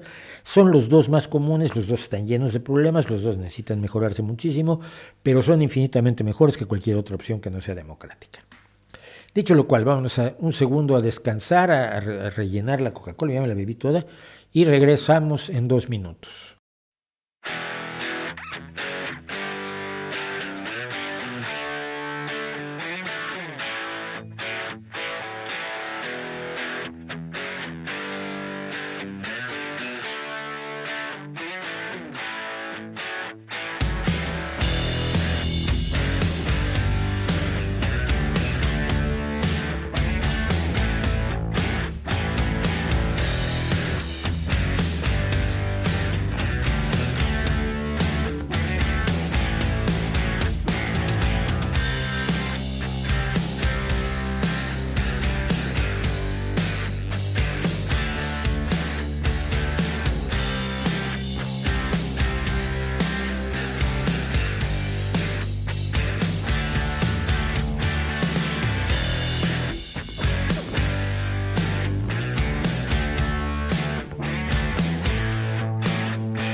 terrícolas.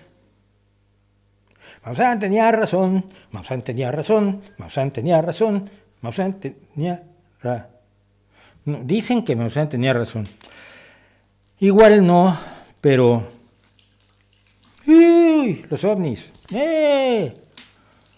Vienen por ti. Y lo que te van a hacer es terrible. A ver. ¿Se ha demostrado finalmente que hay naves extraterrestres que visitan nuestro planeta? No.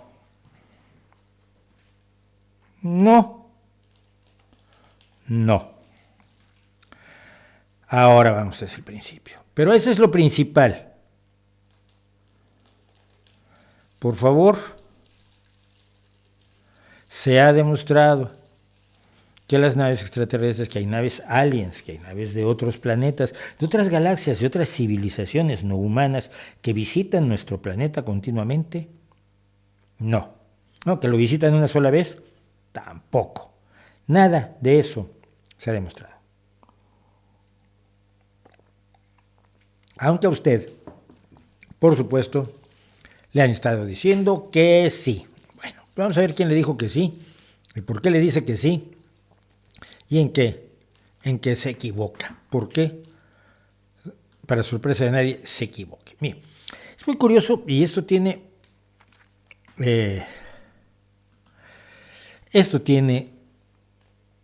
o podría tener, no estoy seguro, pero creo que es un asunto que vale la pena explorar, implicaciones políticas muy distintas de las que usted se imagina simplemente, ¡ay, vienen los ovnis!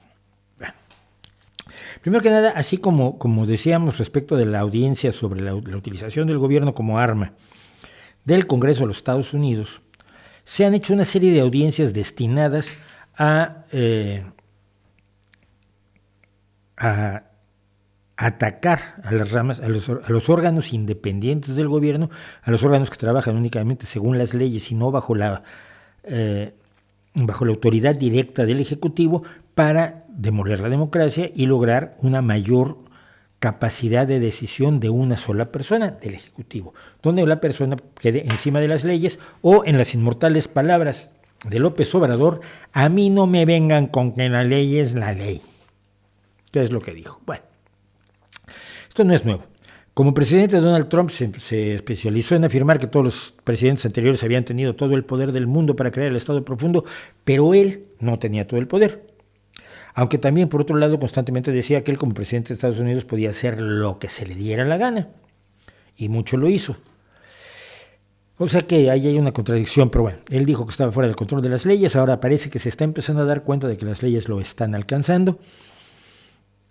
Y en ese contexto se dan las declaraciones realizadas ayer en el Congreso de los Estados Unidos, que tienen emocionadísimos a todos los que se han especializado durante muchos años en emocionarse con declaraciones de todo tipo y que se ponen como locos cada vez que alguien afirma algo que esté de acuerdo con lo que ya creen ellos.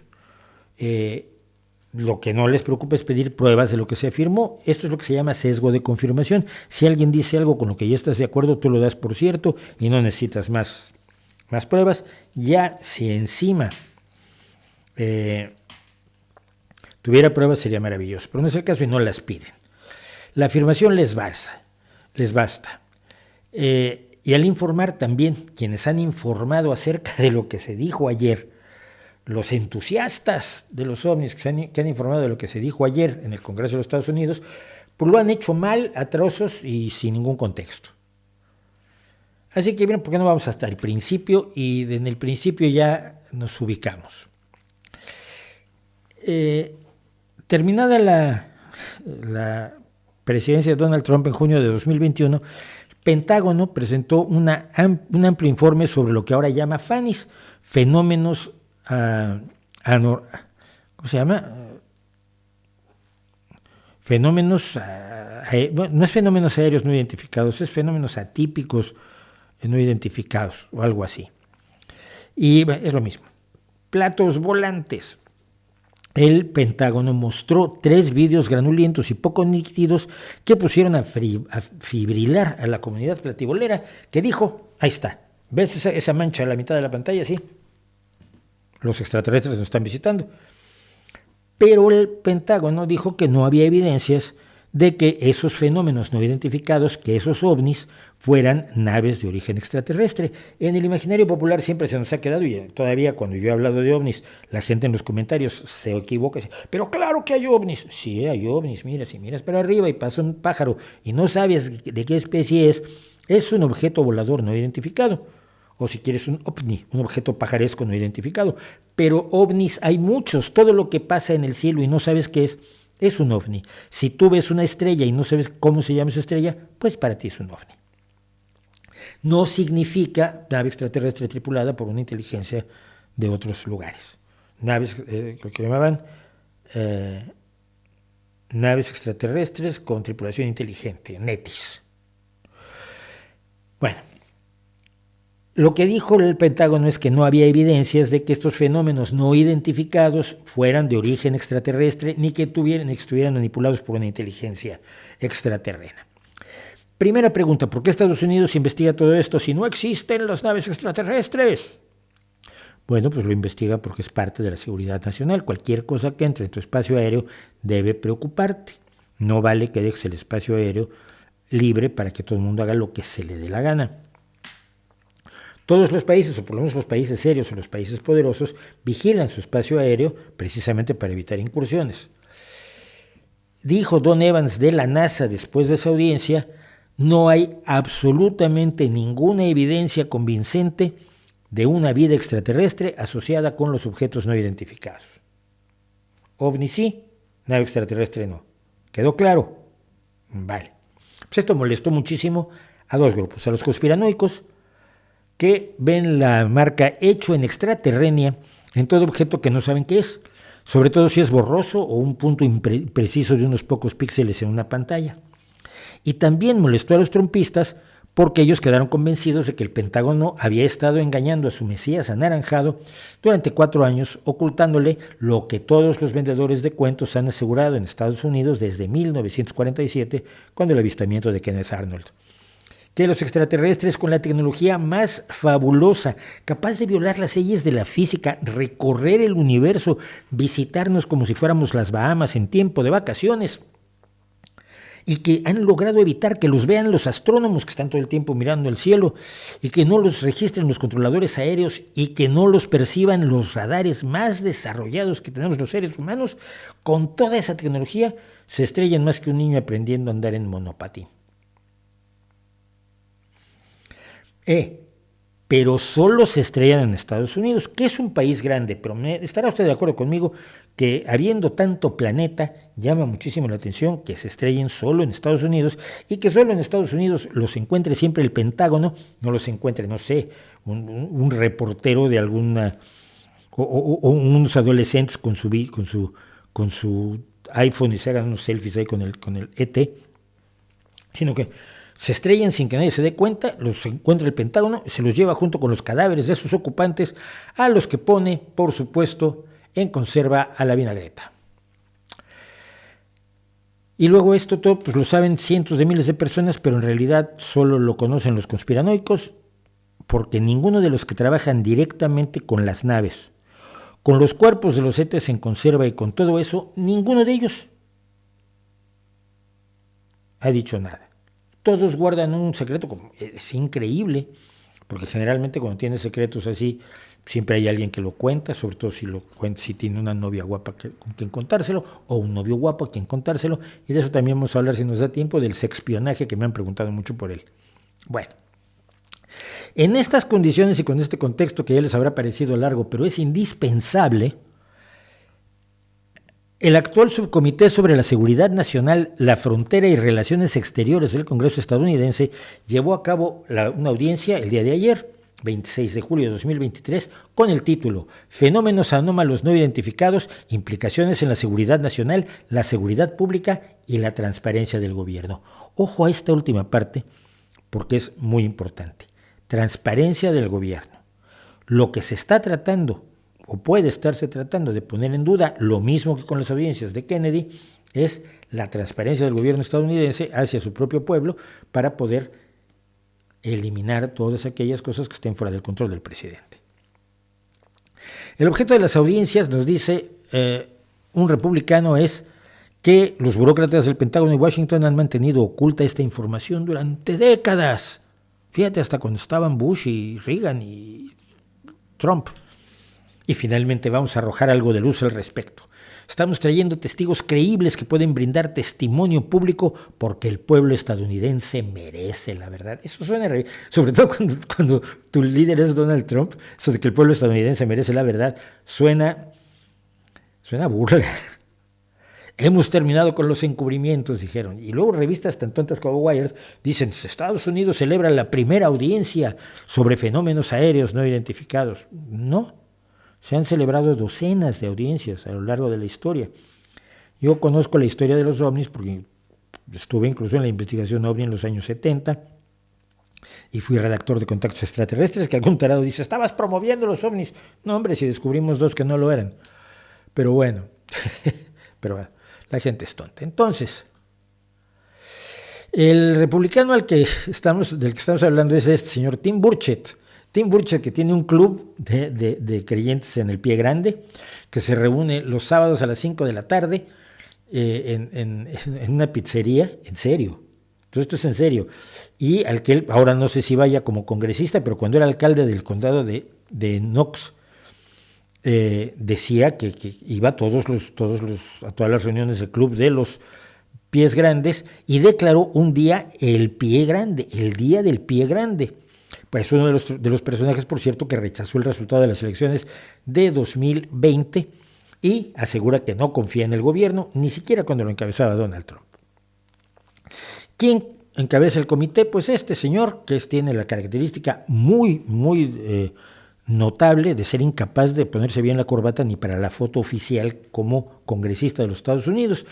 Es uno de los más extremistas republicanos MAGA de Make America Great Again, que es el grupo de Donald Trump, y conocido por sus discursos, por sus posiciones racistas, y cuando dio el discurso inaugural de la audiencia, dejó muy claro de qué iba la cosa. Hoy no solo debatimos la existencia de los FANIs, estos fenómenos anómalos no identificados, estamos deliberando sobre los principios que definen a nuestra república, que es un compromiso con la transparencia y la rendición de cuentas. Y esto lo dice un señor que era fan de Donald Trump, que metió a su hija y a su yerno a cobrar en el gobierno de Estados Unidos, en el cual no hicieron nada más que cobrar durante 4 años, con una transparencia. Y así llegamos finalmente, perdonen por todo el prolegómeno, a la audiencia que les desató las cintas de los zapatos a los vendedores de misterios de todo el mundo. En la audiencia del miércoles hablaron el señor Ryan Graves. Ryan Graves, un piloto de F-18 que había estado en Virginia Beach en 2014 cuando su escuadrón reportó haberse encontrado unos objetos misteriosos sin alas que no emitían radiación infrarroja, que no tenían medios claros de autopropulsión y dice él, y esto sigue ocurriendo, está completamente seguro que esto sigue ocurriendo, qué barbaridad. También habló de un avistamiento en el que no participó él en la Fuerza Aérea en la base de la Fuerza Aérea de Vandenberg en California, donde dice la gente, los contratistas de la Boeing, vieron un equipo, una cosa del tamaño de una cancha de fútbol, que se acercó y luego se fue corriendo a gran velocidad sobre las montañas, después de revisar las instalaciones de lanzamiento de la Fuerza Aérea de Vandenberg. Y todos los contratistas de la Boeing, calladitos, ¿eh? Esto no sería tan grave si no fuera porque este caballero es también el director ejecutivo de Americanos o Estadounidenses para un aeroespacio seguro, presidente de varios comités, presidente de varias empresas dedicadas a vender la idea de los ovnis y que está dedicado a demostrar que existe lo que dice él que existe, las naves extraterrestres. Es decir, que los ovnis son naves extraterrestres, ponen en peligro a Estados Unidos. ¡Ay, ten mucho miedo! Págame dinero, porque cobra por su trabajo, si usted le llama trabajo, y le das dinero, entonces él te salva. Eso es buenísimo, siempre es bueno tener gente que te salve, ¿no? Otro de los que participó es uno de sus consejeros en el mismo chiringuito.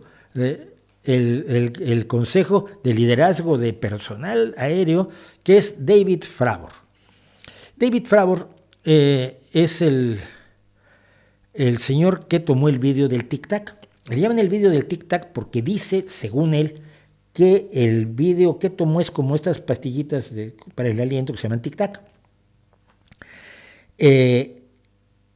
Vamos a ver primero el vídeo y luego vamos a ver cómo lo describen. ¿Les parece bien? Esto es el famoso vídeo del tic-tac, o el ovni del tic-tac, o el Fanny del tic-tac, o la pastillita voladora. Muy importante que lo vean ustedes, ¿eh? Claramente es como una mosca aplastada, pero en negativo. Ahí se ve más claramente como una pelusa de estas que escupen los gatos. Ahí es donde más parece un tic-tac. Estoy de acuerdo. Sí, parece un tic-tac. Ahí está puesto en negativo para que se vea más fácil, ¿no? Esto es todo el vídeo. Vamos como a la mitad, me van a perdonar, me toman algo de tiempo, porque tampoco es muy emocionante. Está esa cosa allí. Se gira un poco y deja de parecer un tic-tac, pero entonces se corta todo. Y lo que tenemos es algo del tamaño de 4 píxeles en el centro de la pantalla, que claramente es una nave extraterrestre tripulada por... No ven al señor, ven al alien allí, ¿no? Es clarísimo, yo lo estoy viendo. Creo que tiene antenas. ¿Eso o es de una raza bovina? Bueno, pues no sé, pero ahí se ve clarísimamente el extraterrestre y se ve clarísimamente que es una nave espacial. Y luego se desaparece. Se va. O lo dejas de seguir. Es una de las dos opciones que hay. Esas son las cosas que vieron. Ahora, lo que dijo él, que es lo que acaban ustedes de ver, no es lo que ustedes vieron. Lo que ustedes vieron es un objeto perfectamente blanco y liso sin ventanas. ¿Vieron claramente cómo no tenía ventanas? Que mostraba capacidades de vuelo absolutamente desconocidas. Estuvo sobre el mar antes de subir unos 12,000 pies en el aire, aceleró y desapareció. Un minuto después fue detectado a unos 60 millas de distancia, 90 kilómetros. Desafortunadamente esa parte no la filmaron, solo filmaron la parte aburrida que ustedes acaban de ver. Es extraño, ¿no? La imaginación de la gente, y si ustedes hacen caso a la descripción del señor este que trabaja en el negocio este del otro señor, pues los lleva de esto a esto, que es lo que han estado vendiendo. Si usted claramente ve eso, no tengo nada que discutir con usted tiene que discutirlo con su optometrista, con su psiquiatra o con su mamá. Pero esto es lo que supuestamente vieron a ellos. Pero la estrella de la audiencia de ayer fue el señor David Grush. Este señor David Grush, con esa sonrisa de qué simpático soy, que es un señor que dijo cosas que nadie esperaba. Realmente fue sorprendente y fueron datos que nunca se habían escuchado, salvo desde 2017 más o menos, que viene diciendo exactamente lo mismo. El señor fue oficial de la Fuerza de Tarea sobre Fenómenos Anómalos No Identificados, o FANI, Fenómenos Anómalos, eso es, del Departamento de Defensa de los Estados Unidos, y fue la estrella, y lo llevaron como estrella porque ya sabía lo que iba a decir. Es lo mismo que dijo en 2017, dijo en 2019 y dijo en 2021. Si usted ha tenido un puesto como ese y usted quiere vivir sin trabajar, contar una milonga sobre aquel lugar donde trabajó es muy útil. Si fuera el caso, no estoy diciendo que lo sea, solo que en el terreno de las especulaciones donde viven estas personas, también puedo especular yo. Así que en 2017, 2019, 2021 y todavía en junio de 2023, a lo que corresponde esta captura de pantalla, dijo que el Pentágono ha recuperado hasta 12 vehículos de origen extraterrestre con los correspondientes cuerpos de los aliens. Hasta 12. O sea, ¿cuántos se estrellan en todo el mundo? 12, si 12 se estrellan en Estados Unidos, debe haber algunos cerca de mi casa. Espero que los aliens sean más guapos. En la audiencia de ayer ya fue más cauto. En vez de hablar de cuerpos de los aliens, dijo material biológico no humano. Que no es esto que ustedes están viendo aquí. El material biológico no humano puede ser una mosca, puede ser una lechuga o una caca de ratón. Todo eso es material biológico no humano. 12 naves estrelladas. Madre mía, es que es una barbaridad, es una cantidad de naves que no se lo pueden imaginar. No, antes de ir con Donald aquí. Bueno, entonces dijo que lo que él sabe no es que los haya visto, él no vio a los extraterrestres ni vio las naves, aunque estaba en la fuerza de tarea de esto. Pero se lo dijeron 40 personas a las que ha entrevistado. No dio el nombre de una sola de esas 40 personas. No, porque le pudiéramos ir a preguntar a alguna de esas 40 personas qué es lo que dice que vio. Ah, no, eso es secreto. Pero le tenemos que creer porque él dice que ha entrevistado a 40, como si dice que entrevistó a 20, a 89 o a 1014. Dijo que él estuvo en la fuerza esta de tarea, pero que le negaron el acceso a los programas de protección de naves extraterrestres y de aliens a la vinagreta, pero acusó al ejército de utilizar indebidamente los fondos para ocultar las oscuras operaciones y no permitir que las revise el Congreso. También testificó que ha sabido de gente que ha sido lastimada intentando hacer la ingeniería inversa de las naves espaciales, es decir, la ingeniería inversa es descubrir cómo las armaron, tratar de ir de lo que está a los componentes y los principios originales. Sé de muchos colegas míos, de los cuales no menciono el nombre de ni uno, que fueron lesionados físicamente. Y entonces uno de los representantes dijo rápidamente, por los objetos anómalos o por gente dentro del gobierno federal. Y entonces Cruz dijo, por ambos. Y él dice que lo que ha visto es muy perturbador. Él, aparte, en la entrevista del 7 de junio ya había dicho otra serie de barbaridades, como la que Benito Mussolini había guardado unos aliens en la vinagreta, que fueron recuperados en 1944-45, y que los ovnis podían venir de otros espacios dimensionales. Cuando hablas de dimensiones siempre emocionas muchísimo a esta gente que no sabe lo que son las dimensiones, porque no sabe matemáticas. Vamos, yo estoy seguro que si dices esto, y esto lo cuentas así, con esa frescura como lo hace este señor, pues lo deben de haber matado ya, ¿no? En 2017, 18, 19, 20, 21, 22 o 23, que son 7 años.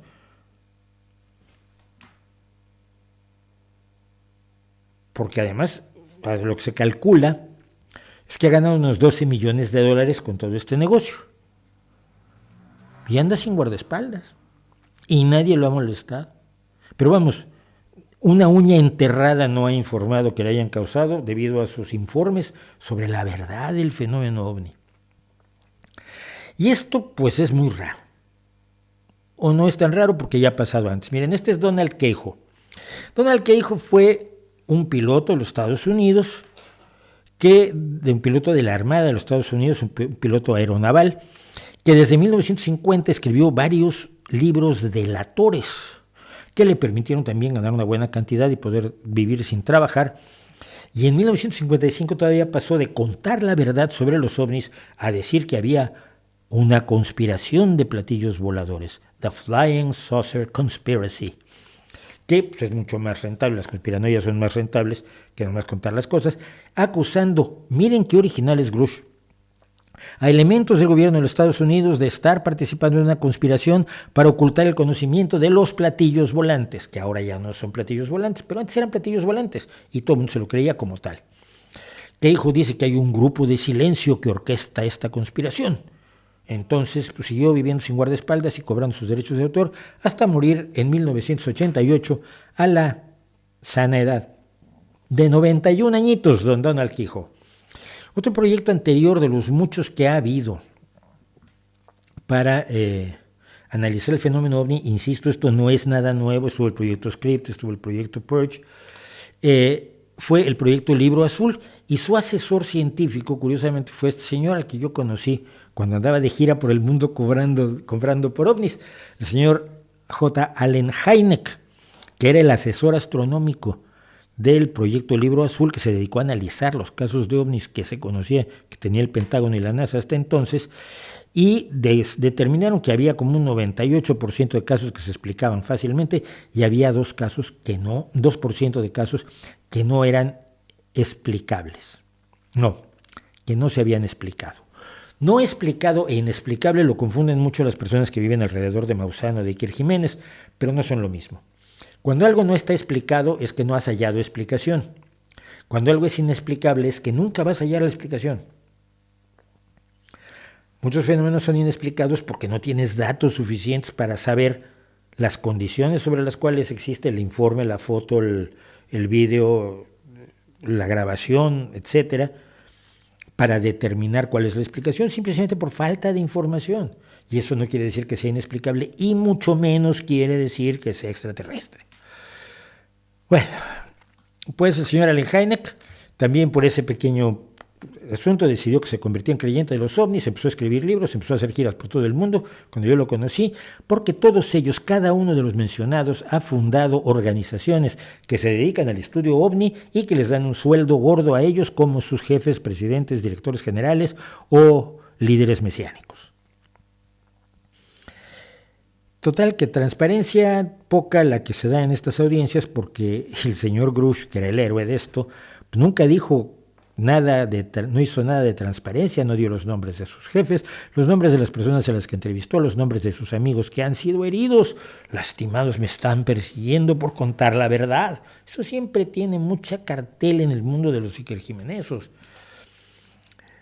Pero volvemos aquí. Miren, voy a aclarar esto primero de una manera que no quiero dejar ninguna duda. Es posible que sean naves extraterrestres que las que visitan nuestro planeta con hombrecitos verdes y incluso algunos lo tengan a la vinagreta. Sí. No hay forma de decir que no es cierto. Es probable, poco probable por las dimensiones del universo, por las limitaciones de la física para los viajes a larguísimas distancias dentro de nuestro universo. Porque es difícil que detectes una inteligencia a una distancia enorme en un universo que no nos cabe en la cabeza su inmensa magnitud. Pero es posible, estirándose, que sí haya naves extraterrestres y que sí haya extraterrestres, aliens a la vinagreta. Sí.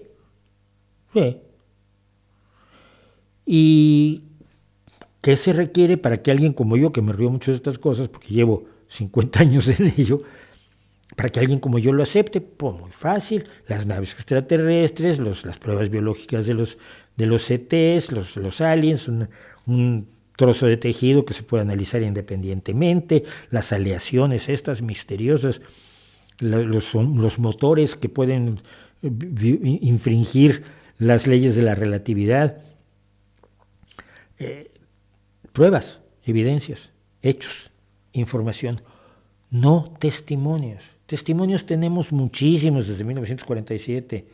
Testimonios tenemos, ahí está el de Donald Quijo, tenemos los testimonios de Kenneth Arnold, tenemos los testimonios de todos los contactados que han sido esencialmente desprestigiados a lo largo de la historia. Y nadie nos ha dado pruebas, como decía Neil deGrasse Tyson, dice, si te secuestran los ETs, mira alrededor y pruébate algo, cenicero, un escalpelo láser hiperlumínico de bario refinado, qué sé yo, trae una prueba. Como hasta ahora no hay pruebas, lo único que podemos decir es, no lo sabemos, pero es poco probable. Y dada la calidad de los testimonios y lo idénticos que son los testimonios de hoy a los testimonios del pasado, lo más que podemos decir es que es poco razonable creerles, es poco inteligente creer en estos testimonios, porque son refritos de testimonios anteriores y porque sin pruebas, yo te puedo decir que ayer cené con Bugs Bunny y San Bigotes y tú no me creerías. Sin pruebas, lo que tú cuentes no tiene ningún valor. Pero dentro del proyecto autoritario, no solo de Trump, la deslegitimación del gobierno que encabezas tiene una función Y creo que aunque haya allí congresistas que se puedan creer que existe el Pie Grande y Blancanieves y los orcos y todo eso, los orcos y algunos he conocido, aunque haya gente que sí se lo crea, está siendo instrumentalizado muy claramente para deslegitimar a la democracia y a los mecanismos de la democracia que salen del control del presidente. Vivimos una exaltación del autoritarismo y una denigración de la democracia. Y esto tiene, para ellos, para quienes están intentando deslegitimar la democracia, tiene una ventaja enorme, tiene un arma poderosísima. Si yo te acuso, gobierno en la sombra, Deep State, Estado profundo, te acuso de falta de transparencia, ¿cómo demuestras que has sido transparente? Si yo no puedo resolver tu falta de transparencia es porque estás siendo opaco, pero tú que eres el acusado, ¿cómo demostrarías tu inocencia? ¿Cómo demostrarías que si actúas con transparencia, que actúas de acuerdo a las leyes, que no tienes nada que ocultar?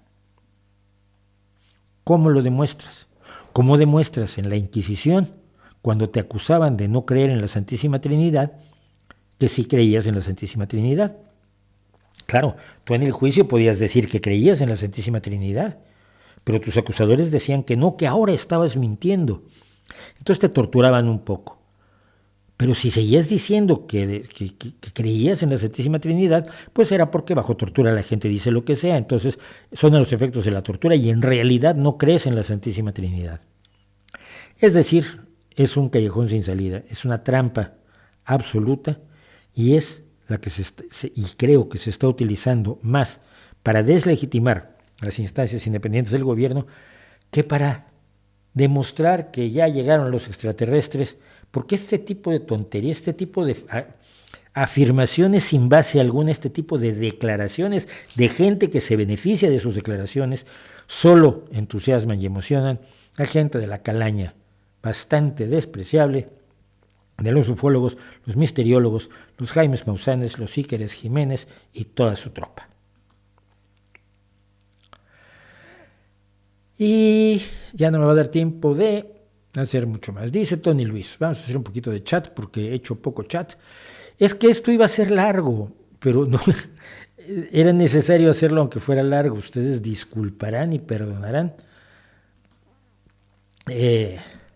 Dice Tony Luis, Louis, ¿se pronuncia en inglés o en francés? Louis o Luis. Tony Luis. Tengo un conocido que me discute por qué los extranjeros tienen derecho a la educación y sanidad pública en mi país si después no aportan y se van a otra parte. Buena observación. ¿Y por qué los nacionales tienen derecho a la educación y la sanidad pública en el país si luego se van a otro lado? Por muchos se van. ¿Será porque es un derecho humano y no tiene nada que ver de qué país sean? También ese conocido me discute que los inmigrantes tienen costumbres diferentes y por eso chocan con los demás. Pues ya sé. Tú también tenías costumbres diferentes. Tus ancestros, cuando llegaron al lugar de donde emigraron, porque todos tenemos ancestros emigrantes, tenían costumbres distintas, luego las costumbres se fueron juntando. Entonces los esclavos negros, que no eran inmigrantes, pero bueno, valga como choque cultural, pues traían su cultura y traían su musiquita y los blancos traían otra. Y luego un día, el blues y el rock. Los españoles tenían un idioma y los indígenas tenían otra forma de ver las cosas. Tampoco eran inmigrantes los españoles, pero bueno. Y al final, pues, más o menos te acomodas y eres un mestizo guapo, simpático y agradable como yo. No puedes cerrar las puertas simplemente porque hay costumbres distintas. Qué bueno si no estás enquistado en tus mismas costumbres cientos de años. Tengan tonterías. Excelente el video de ayer, muchas gracias. Debería viralizarse. Eso depende de ustedes. Por eso insisto, recomiendan el video, no porque me vayan a hacer rico a mí, no porque me vayan a hacer famoso a mí que me importa ser famoso. Eso es incómodo. Las pocas veces que fui famoso no se lo recomiendo a nadie. No, porque hay cosas de las que se hablan que creo que las ideas pueden serle útiles a otras personas. Nada más 320 personas. 320, muchísimas gracias. 237 me gusta. Bueno, pues faltan unos 83 en dar me gusta, pero muchas gracias a los 320. Denle me gusta, si les gusta, pues supongo que lo están viendo. Salvo los 2 del no me gusta que ya aparecieron y a los que también les agradecemos muchísimo su participación. Bienvenidos sean. ¿Crees que si la derecha llegara a formar gobierno, España pondría en riesgo la reciente ley de visas para nómadas digitales? Yo creo que pondría en riesgo todo. Mira, vamos a hablar finalmente. Voy a hacer un par de cosas y vamos a las elecciones en España, que no tengo ni letrero, creo, para ellas.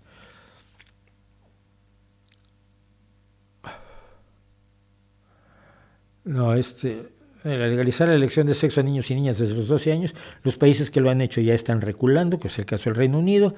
Es simple, es que esto es muy simple. Nunca hay que discriminar a los transexuales tienen que tener sus derechos completos. Por supuesto que el derecho a tener el aspecto que más les satisfaga para sufrir lo menos posible es un derecho completamente, pero no se puede infringir los derechos de otros y, entre otras cosas, los derechos de los niños.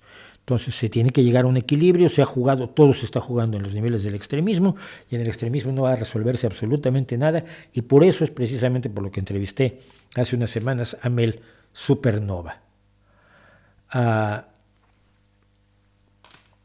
Mohamed Ali fue uno de los principales activistas de la Nación del Islam, sí, y sus mujeres lo sufrieron, por cierto. Fue el 25 de... gracias a David del Castillo, George Lincoln Rockwell y varios de sus seguidores del partido nazi participaron en el mitin de la Nación del Islam el 25 de junio de 1961. Ya ven que yo no cuento cuentos, yo trato de contar la historia, a veces me equivoco en frases, en cifras, sobre todo porque lo voy improvisando todo, salvo lo que tengo preparado. Luego me equivoco en cifras, en fechas, o olvido nombres como regla general, pero trato de ser leal a la realidad.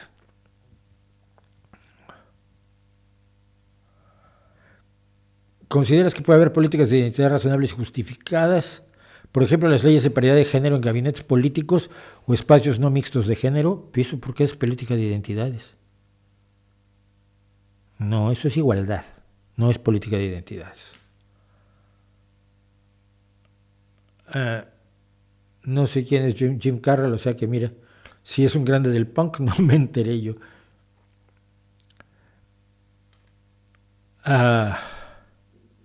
Pedro Checa, antes de meternos en eso, te recomiendo que vayas al canal y veas los 2 vídeos que hice concretamente sobre la decisión del lanzamiento de las bombas atómicas en Hiroshima y Nagasaki, y lo que he explicado acerca de energía nuclear.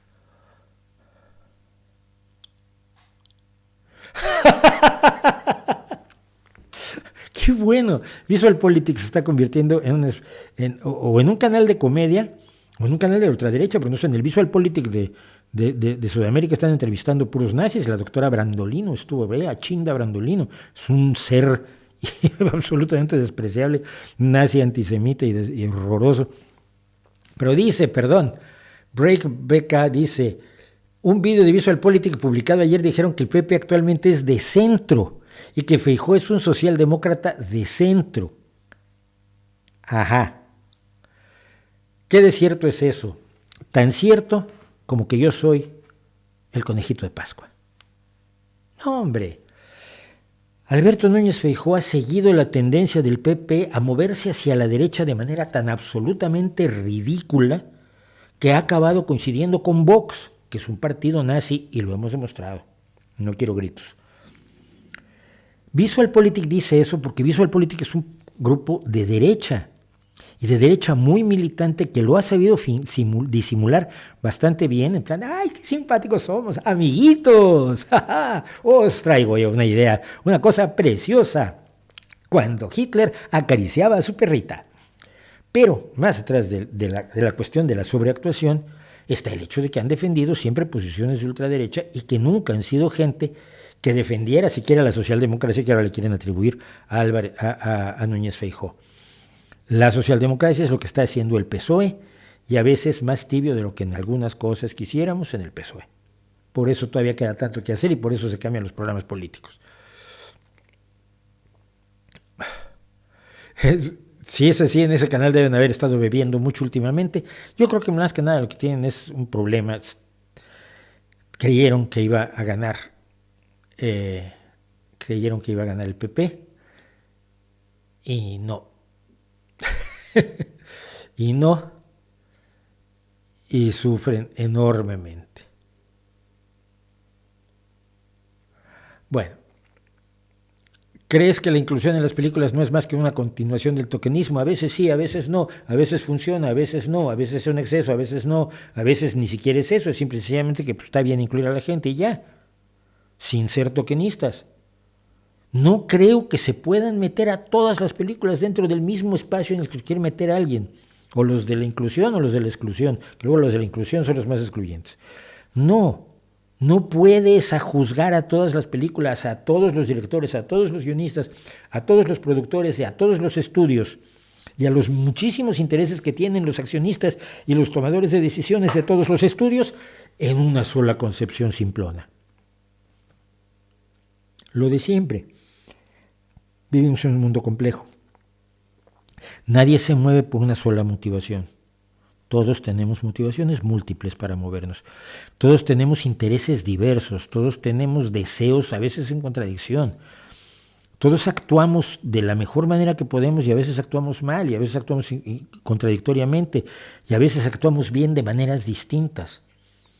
Y si no asumimos que la complejidad que vive en nuestro interior y que basta un poco de introspección para descubrirla y ver el caldero de líos que tenemos dentro de nosotros, todos y cada uno de nosotros, y que nos enfrentamos a nuestras contradicciones todos los días, y no nos damos cuenta que somos un reflejo de un mundo que es mucho más complejo que nosotros porque está formado por otros 8,000 millones de líos como nosotros, y queremos todo, explicarlo con una explicación bonita, bien envuelta en papel de seda y con moñito rojo, pues nos vamos a llevar hostias toda la vida, porque la realidad nunca se va a comportar con esa simpleza.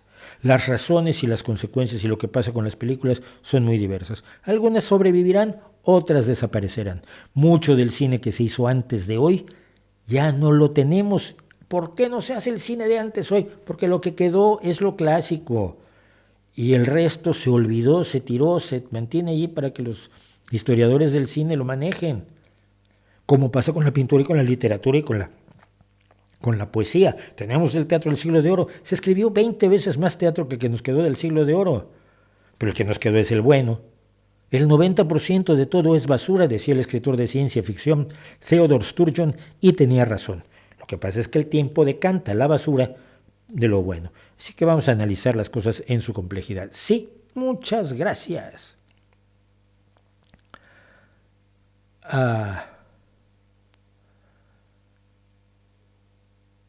Y hay uno que no se enteró todavía que iba yo a hablar de los ovnis. Bueno. ¿Le preocupa que podcast con millones de seguidores como el que mencionó en su video de la Agenda 2030 le den espacio a personas como Pedro Baños? Sí, sí me preocupa. ¿Qué podemos hacer frente a la desinformación? Informar, que es lo que hago yo. Si crees que no está bien que tenga millones de seguidores y quizás debería tener 4 seguidores más este canal, recomiéndaselo a 4 personas. No podemos hacer nada más. Yo no puedo fingir, y es que mucha gente me lo ha planteado, ¿y por qué no usas otros temas? Porque estos son los que hay que hablar. ¿Y por qué no cambias? Sí, voy a hacer, amiguitos, y hoy vamos a hablar, de Barbie. Barbie, ese fenómeno internacional que ha puesto en lisa todos los problemas intelectuales, morales y personales de la gente. ¡Ay, amigos! Hoy, Barbie con ustedes. Claro que lo puedo hacer. Soy actor. He vivido en el escenario también. Y he hecho televisión. Puedo hacerlo. Pero no soy yo, es un personaje. Lo único que puedo yo hacer es informar, dar información como sé hacerla, esperar que a la gente le sirva y esperar que otros también lo hagan. Y que ustedes tomen las riendas también del asunto, por supuesto. Bueno, se nos está echando el tiempo encima como siempre. No me da la vida, y no me da la vida, y no me da la vida.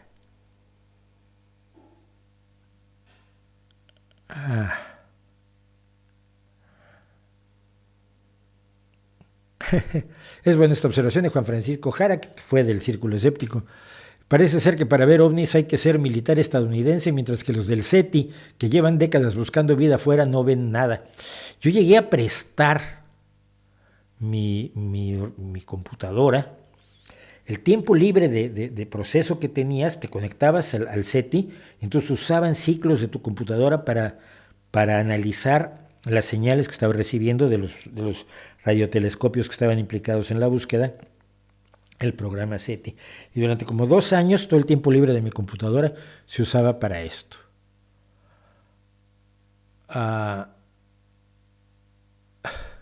El tío Mau. ¿Sabes que yo nunca nadie me dijo Mau? Yo se lo recriminaba a mi sobrina el otro día. El otro día, no, antenoche estábamos cenando. Está de visita mi sobrina en España.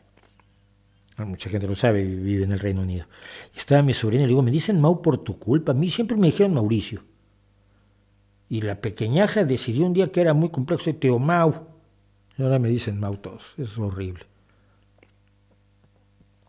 ¿Cómo hablar con creyentes cuando uno ha perdido un ser querido? No se puede. No se, hay cosas que no se pueden. Mira, cambiar el punto de vista de alguien que ya lo tiene fijado es a veces incluso doloroso. Habla con la gente que aún no se compromete con las creencias. Ese es el futuro. Los otros, si un familiar se va y todos se la pasan pidiendo que uno tenga fe en Dios, ¿qué hacer? Decirles que sí. Habla su dolor y el dolor es sagrado. Les dices que sí ya. Ay, que Dios lo tenga en su gloria. Y le das un abrazo y dices, por supuesto que sí. No es el momento de hacer otra cosa. El dolor cuando se va alguien que quieres es sagradísimo. Yo creo ahí sí. Ahí sí, nada. Si yo tengo un vídeo sobre cómo es perder un ser querido cuando es ateo, gracias Marcia. Qué bueno que te haya ayudado cuando perdiste a tu padre, porque sí, pero a mucha gente no le vas a dar el consuelo de los ateos y dale el suyo. No es el momento de hacer proselitismo. Eso es de lo más bajo del mundo. Utilizar un momento de debilidad de otras personas para hacer proselitismo no creo que esté bien, no creo que sea correcto.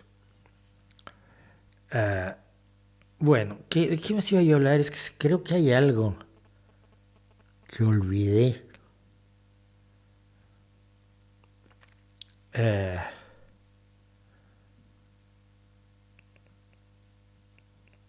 Madre mía, perdonen ustedes, pero a veces la vida se me hace muy compleja. Bueno, no, esto lo podemos dejar para la otra, parece.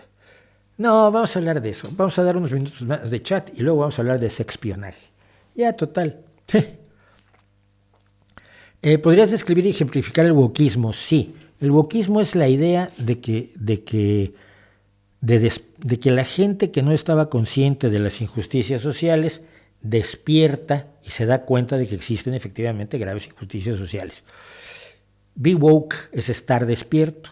Y esto empezó a raíz del Black Lives Matter, o antes incluso, con la idea de stay woke, mantente alerta, mantente despierto para ver las injusticias y tratar de resolverlas dentro de lo posible. Esto está muy bien. Yo llevo toda mi vida luchando contra las injusticias que percibo, contra las desigualdades que percibo.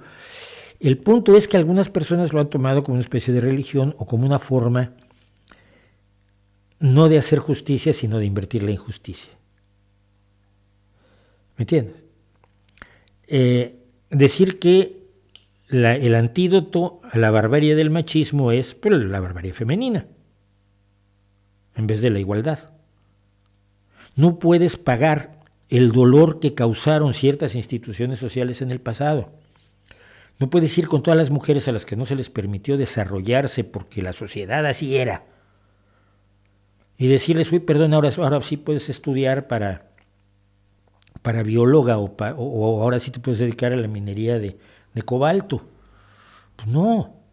Y no puedes regresar con todos los cientos de miles de personas que fueron llevados como esclavos a Brasil, a México, a Perú, a Estados Unidos, y decirles, bueno, mira, pues ahora ya vuelves a vivir, pero ahora vas a ser libre y vas a tener un montón de oportunidades y vas a poder ir a la escuela y tener una casita decente y sanidad pública.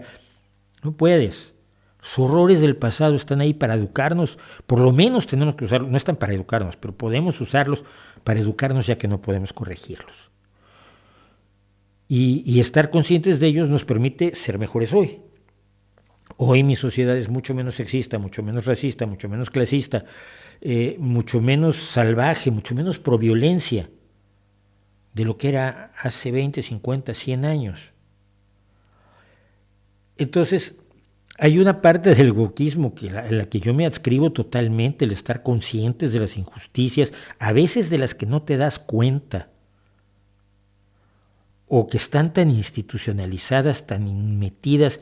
Cuando alguien que yo conozco aquí en España de pronto me habla con una palabra despreciativa hacia los gitanos, yo teniendo amigos, compañeros de partido gitanos, adoro a la lideresa una de las lideresas de los gitanos aquí en Gijón, Adela, y es una compañera que siempre está trabajando y siempre está dando durísimo por el partido. Y veo que alguien utiliza una palabra despreciativa y me siento mal, digo, es que ya esa palabra es de los años 70, 80, ya máximo. Pero claro, quien me lo dice es una persona de 70 años que así vivió toda su vida. Pero ya nos damos cuenta de que esas palabras quizás sería bueno desaparecerlas. Dentro de 20 años no las va a decir casi nadie, como no sea con todo el deseo de ofender, por supuesto. Entonces, ya hay un wokismo excesivo, extremo, sí, el que trata de sacar el sexismo y el racismo de los libros antiguos, que es estúpido. Si todos los libros antiguos tienen sexismo y racismo y una serie de prejuicios que hoy nos parecen mal. Pero no puedes reescribir el pasado. El wokismo que quiere reescribir el pasado se equivoca. El wokismo que quiere imponer morales, sus formas morales a otros, se equivoca. Pero nuevamente es un fenómeno enormemente complejo. Yo me quejo de muchas cosas woke, por supuesto, y por supuesto que sí. Y por eso he tenido aquí a críticos como el propio Soto Ibarzo, como mi queridísimo Edu Galán, porque hay ciertas cosas que no son aceptables. Pero eso no quiere decir que nada de lo woke sea aceptable, pero a los extremistas esto les viene muy bien. Los excesos de los más tarados de un lado les sirven mucho a los extremistas del otro lado para condenar toda idea de justicia, toda idea antirracista, toda idea antisexista, toda idea de igualdad, toda idea de solidaridad. Es lo que están haciendo DeSantis y Trump y esta gente. Y es precisamente lo que también hay que evitar. La radicalización que permite perpetuar las injusticias o pintarlas de blanco, como lo está haciendo DeSantis, diciendo que uy, qué bueno que los esclavos vinieron porque así aprendieron a ser herreros. Es que, hijo, ¿cómo lidio yo ante las situaciones de miedo, de impotencia? Pues con miedo de impotencia, ¿cómo? ¿Ah? Como todo ser humano normal, a veces tienes miedo y una impotencia enormes y los tienes y ya. Y a la larga lo superas, pero nada más. No hay nada allí. Si una persona se ve frente al espejo y lo que ves a Napoleón Bonaparte está bien de la cabeza, no está bien de la cabeza. Hay que tratarla como Napoleón, probablemente sí, por lo menos mientras llegue el médico. Porque decirle que no es Napoleón no va a servir de nada. Esto ya lo he contado, pero igual sirve en esto. Ay, mira, soy demasiado dueño de la verdad, y como el dueño de la verdad era él, se fue, digo, uy, me la están quitando.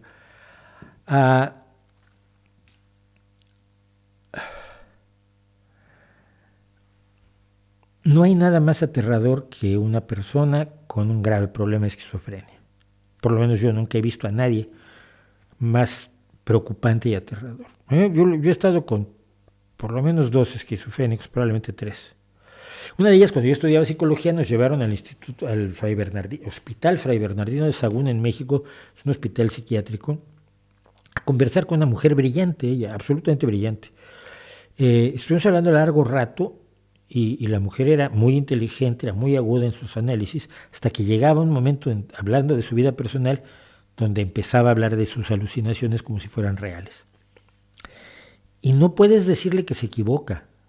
Se puede molestar, se puede incluso poner violenta o se puede sentir enormemente dolida. La madre de una amiga mía, añísimos después de que nos dejamos de ver, éramos amigos del bachillerato y esto fue por ahí de los años 80, antes del terremoto, un día me habló, quién sabe cómo consiguió mi teléfono, probablemente en el periódico, y me dijo, quiero hablar contigo. Y yo, pues sí, señora, ¿cómo no? Y me estuvo contando lo que le hacían los vecinos, que se le metían en la casa de noche y sus gafas cuadradas se las hacían redondas. Y ella era refugiada de la Guerra Civil Española. Y las manteles tan bonitos que traía de España, pues se los hacían más finitos, como si le huyeran la tela para hacerla más delgada y menos valiosa, y luego le ponían somníferos en su café en la noche para poderse meter en su casa y hacerle cosas, y le movían la cama del lugar, y estaba absolutamente convencida de ello. No le puedes decir que no. Primero que nada, no te ganas nada, no le haces ningún favor, no la atraes hacia la realidad, al contrario. Por eso ese tipo de cosas las tratan profesionales que han tratado a muchas personas esquizofrénicas y saben, por lo tanto, cómo tratarlos. A uno, cuando se le presenta una persona esquizofrénica de la nada, no me lo esperaba de esta mujer, y empieza a entrar a contarte sus alucinaciones, sus delirios, sí, lo tratas como si fuera Napoleón Bonaparte, te retiras y esperas que su psiquiatra la atienda pronto, o si es parte de tu familia, llamas al psiquiatra lo más pronto posible. Me da mucha risa. Demasiado dueño de la verdad. ¿Cómo crees que tienes la verdad si la tengo yo? Mira, aquí está.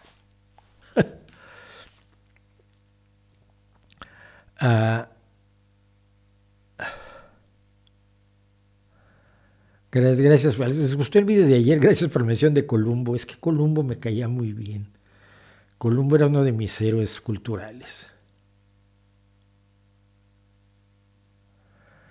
¿Qué opinión tienes sobre Bob Lazar? Ha trabajado como físico en la zona militar, investigando sistemas de propulsión de uno de 9 ovnis. ¿Dónde está el sistema de propulsión? No tiene el sistema de propulsión. Bueno, las bases teóricas tienen las fórmulas, ¿no? Opino lo mismo.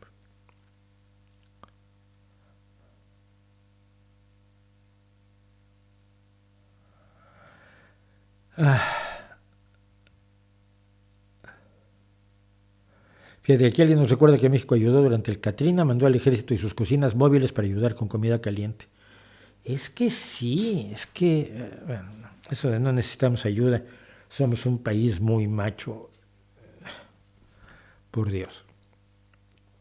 Sigo un segundo más y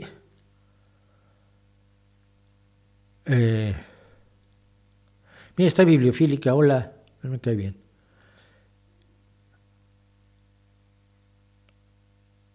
Antirrusia, anti-AMLO, pro-Ucrania. Antirrusia no, yo tengo amigos rusos de toda la vida, magníficos amigos rusos. Me acuerdo de mi amigo Nikita, era un escritor, ex policía ruso, ex policía soviético, porque había sido policía soviético, y venía como escritor a la Semana Negra, un tipo simpaticísimo. No tengo nada contra Rusia, estoy contra Putin, y contra AMLO sí, y no estoy a favor de Ucrania como concepto, como entelequia. Estoy a favor de la ciudadanía ucraniana que está siendo masacrada. Así de raro soy.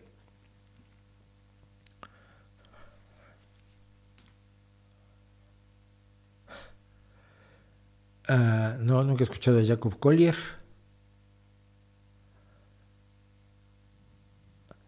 ¿Ves? Para mí Barbie en el siglo XXI es una total anacronía con todas las conquistas en el ámbito de género.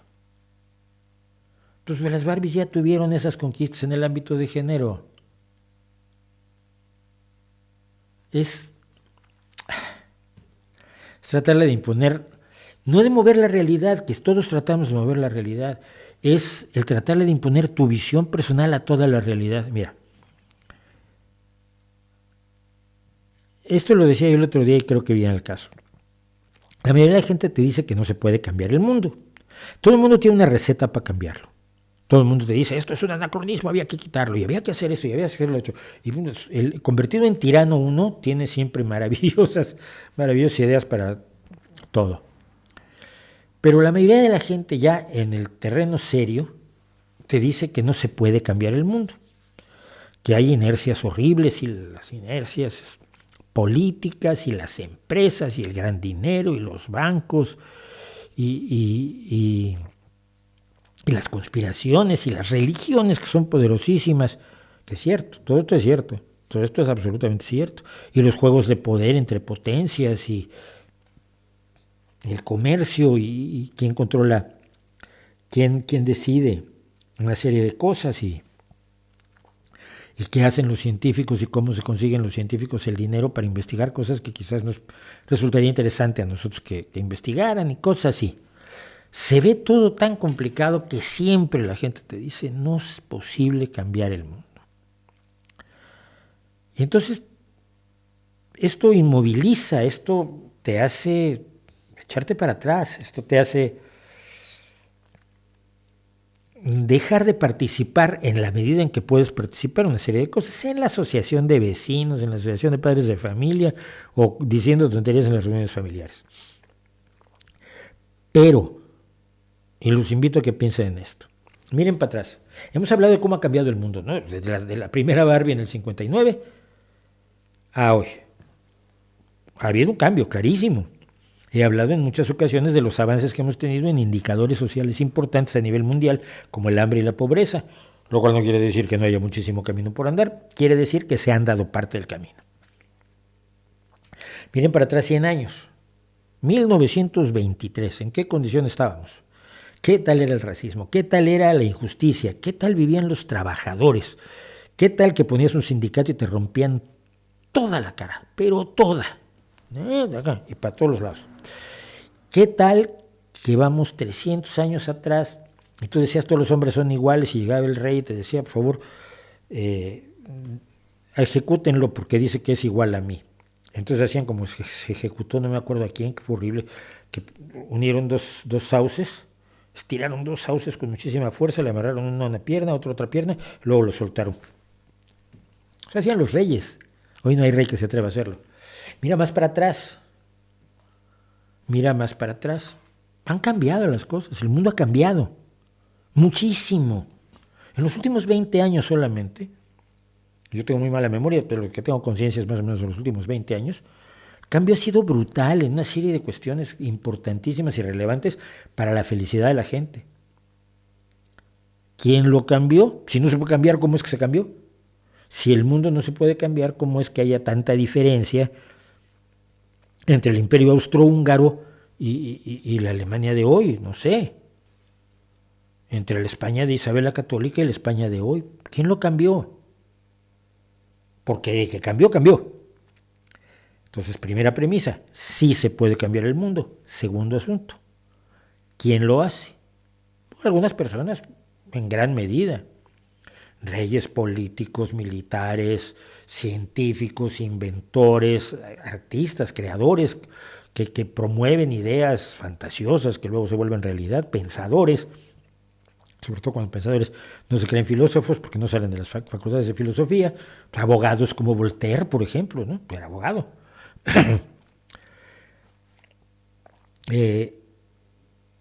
Y muchos seres comunes y corrientes, líderes sindicales, gente que en la fábrica dijo, oye, ya no puedo estar tratando así, o en la mina, oye, deja respirar un poco, ¿no? O nos vamos a la huelga. ¿Qué es eso de la huelga? Te voy a enseñar qué es. Todos los que estuvieron allá en el pasado han cambiado el mundo. Claro que se puede cambiar el mundo. No sabemos qué tanto lo podemos cambiar cada uno de nosotros, pero creo que todos deberíamos participar si es lo que queremos, más en discutir.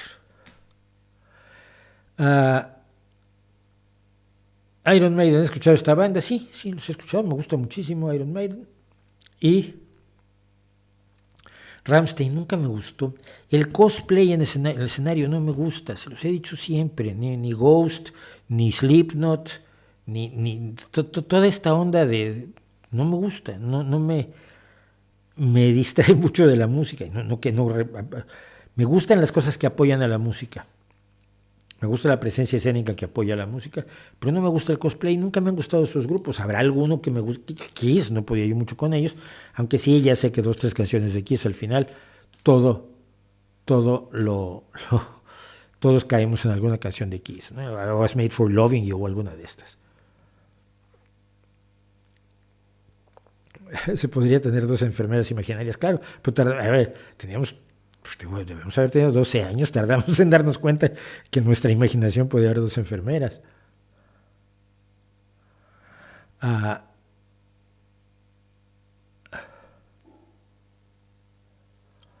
La persecución de Leonid Andreyev, no puedo porque no me acuerdo quién es Leonid Andreyev.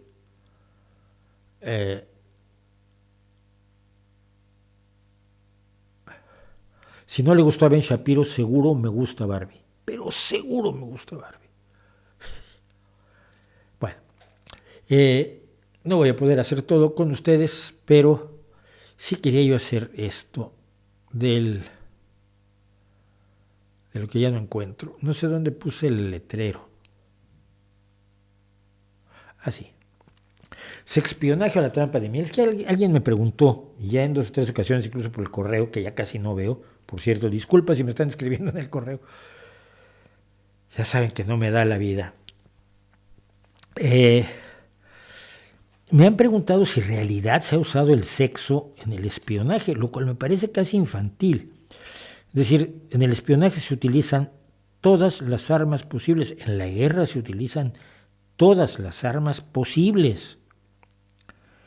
Y, hombre, considerando que el sexo es una de las actividades más interesantes para el ser humano, digámoslo así, uno de los instintos más poderosos, si lo quieres poner en esos términos, una de las pulsiones o intereses o búsquedas más intensas del ser humano es el sexo de distintas formas y cada quien a su gusto, pero raras son, que las hay, personas asexuadas. Es lógico que se utilice. Si ustedes vieron la película Red Sparrow, que no sé cómo se puso en español, pero seguramente vieron el ejemplo de una mujer que es una espía entrenada para utilizar el sexo de modo de sacar la información a otros, pero no tanto de sacar la información, sino de chantajearlos. Es decir, te pongo un caso. Tú eres un burócrata que tiene acceso a cierta información, pero cierta información, pero no eres de los más importantes. Es un tipo normal, común y corriente, con tu casita, te está cayendo el pelo, te ha subido la barriguita, que es lo que le pasa a todo el mundo. Tienes a tu mujer, tienes tus hijos, tienes tu vida aburridita. De pronto aparece una mujer espectacular que se prenda de ti. Como lo quieras ver, como lo queramos analizar, es muy probable que pueda ejercer una enorme influencia sobre ti, sobre todo si consigues satisfacerte sexualmente. Y no necesita convertirse en tu amante, que hay casos registrados, vamos a hablar de algunos. No, basta una vez. Tiene fotos, tiene vídeos, tiene grabaciones, tiene impresiones artísticas de 2 dibujantes que lo estaban dibujando ustedes mientras retozaban en la cama, en el sofá, en la bañera, en el balcón, qué sé yo. Lo tiene todo. Ya no necesita volver a estar contigo, que probablemente no le decías mucha gracia. Te llega y te dice, ¿quieres que lo vean tus jefes y tu esposa y tus hijos y lo pongo en televisión nacional? Lo más probable es que digas no. ¿Cuál es el precio? Y entonces ahí es donde lo que se negocia, como dijo Groucho Marx, pues lo que estamos negociando es el precio. Ese tipo de chantaje es de lo más común. Y hay un caso, en 1968, Sir Geoffrey Harrison, que es un sir, y además el tío es guapetón, no tengo la foto, pero alto, britanicazo, embajador británico en Moscú, fue un día a Leningrado en un viaje de negocios y se encontró con su sirvienta, con la chica que le limpiaba la casa. Y le pareció curioso y se bajó las defensas. Dijo, ¿qué haces por aquí? Ah, no, pues que mi mamá vive por aquí, a veces vengo a visitarla. Y no sé cómo fue el diálogo, pero el caso es, oye, te invito a cenar, o quieres un café, o para dónde vas, te puedo llevar, o acabar un affair absolutamente apasionado. Un embajador que tendría sus defensas altas en todos lados, pero al encontrarse a su sirvienta en Leningrado, los bajó. Cuando trató de chantajearlo, la KGB confesó al gobierno británico. El tipo tuvo la decencia de confesar al gobierno británico, pero fue enviado a casa en desgracia absoluta, no volvió a trabajar ni de embajador, ni limpiando los pisos de una embajada, lo cual es evidentemente lógico, porque no puedes confiar en un diplomático así. Y en la diplomacia te enseñan que vas a ser objeto de este tipo de cosas, no solo por parte de mujeres, también por parte de hombres. La KGB tenía una escuela en Tatarstán. Según el oficial de la CIA, Jason Matthews, dice, la Unión Soviética tenía una escuela de sexpionaje llamada Escuela Estatal número 4, siempre con esa vocación burocrática de los gobiernos rusos, que no de los rusos, en Kazán, Tatarstán, al sureste de Moscú, a las orillas del río Volga. La escuela educaba a agentes mujeres para que fueran golondrinas, pero también educaba a agentes masculinos a los que llamaba cuervos. Y esta escuela fue presentada en la novela del propio ex agente de la CIA, Jason Matthews, Red Sparrow, que se produjo como película en 2018. Matthews dice que cree que la escuela de Kazán se ha cerrado, pero Rusia utiliza ahora contratistas independientes como trampas de miel. Las trampas de miel son precisamente las trampas en las que caes cuando te chantajean, cuando te van a chantajear. Una noche de pasión, a menos que sea una persona realmente centrada, puede ser para la gran mayoría de la gente, y no me digan que no, para la gran mayoría de la gente va a ser irresistible. A ver, es una noche, no se va a enterar nadie, estoy lejos de casa, es preciosa o precioso. Bueno, la gran mayoría de la gente se ve en una tentación notable, y esto lo saben quienes están tratando de sacar información a otras personas. Y el espionaje es absolutamente despiadado. Y si es posible crear, como se hizo en Bulgaria, o con un agente búlgaro, una pistola en un paraguas que dispara una pequeña bolita con ricino, que es un veneno aterrador, el famoso asesinato con el paraguas, y se encontró la bolita de ricino dentro del cuerpo de la gente, utilizar el sexo es lo más sencillo del mundo. El embajador francés de Moscú, Maurice Dejean, a los 59 años conoció a una actriz preciosa llamada Larisa Kronberg, también de la KGB, que lo sedujo, tenía la mitad de su edad, lo capturó, era una mujer educada, bien vestida, con un trato absolutamente impecable, y pues se encontró con que después de empezar una relación de amaciato con ella, llegó la KGB y le dijo, ¿quieres que el mundo se entere de esto? No. Y durante los siguientes 6 años, hasta que otro espía lo traicionó en 1964, el embajador le estuvo pasando información falsa a sus jefes en París y dándoles a los espías de la KGB la información confidencial que deseaban. Ejemplos hay a montones. El Wikipedia tiene una lista de gente que fue víctima, o sea, que cayó en la trampa de miel durante la época de la Unión Soviética. Incluye a Sukarno, presidente de Indonesia, a Dejean, el que decíamos, el embajador francés, a Clayton Lontry, un marine que era de los que cuidaban la embajada de los Estados Unidos, Roy Guindon, un diplomático canadiense, el coronel Louis Guibault, un agregado militar francés que acabó suicidándose por el affair, Jeremy Wolfenden, un periodista homosexual británico en Moscú a principios de los años 60, y el chantaje a los homosexuales antes de la apertura mundial, que es más reciente de lo que mucha gente cree. Que cuando Barbie y yo éramos adolescentes todavía era lo normal burlarse de los homosexuales, y había comediantes que el 90% de sus chistes eran chistes de homosexuales en España, en Alemania, en Estados Unidos, y claro que en México, acuérdense de Sergio Corona o de Polo Polo. John Watkins, también un embajador canadiense homosexual en Moscú en 1954. Geoffrey Harrison, el embajador británico que así confesó. James Holbrook, que era mayor del ejército de los Estados Unidos, un funcionario de la Armada Británica homosexual John Bassell y el miembro del Parlamento Británico Anthony Courney. Y esto es de los que se sabe.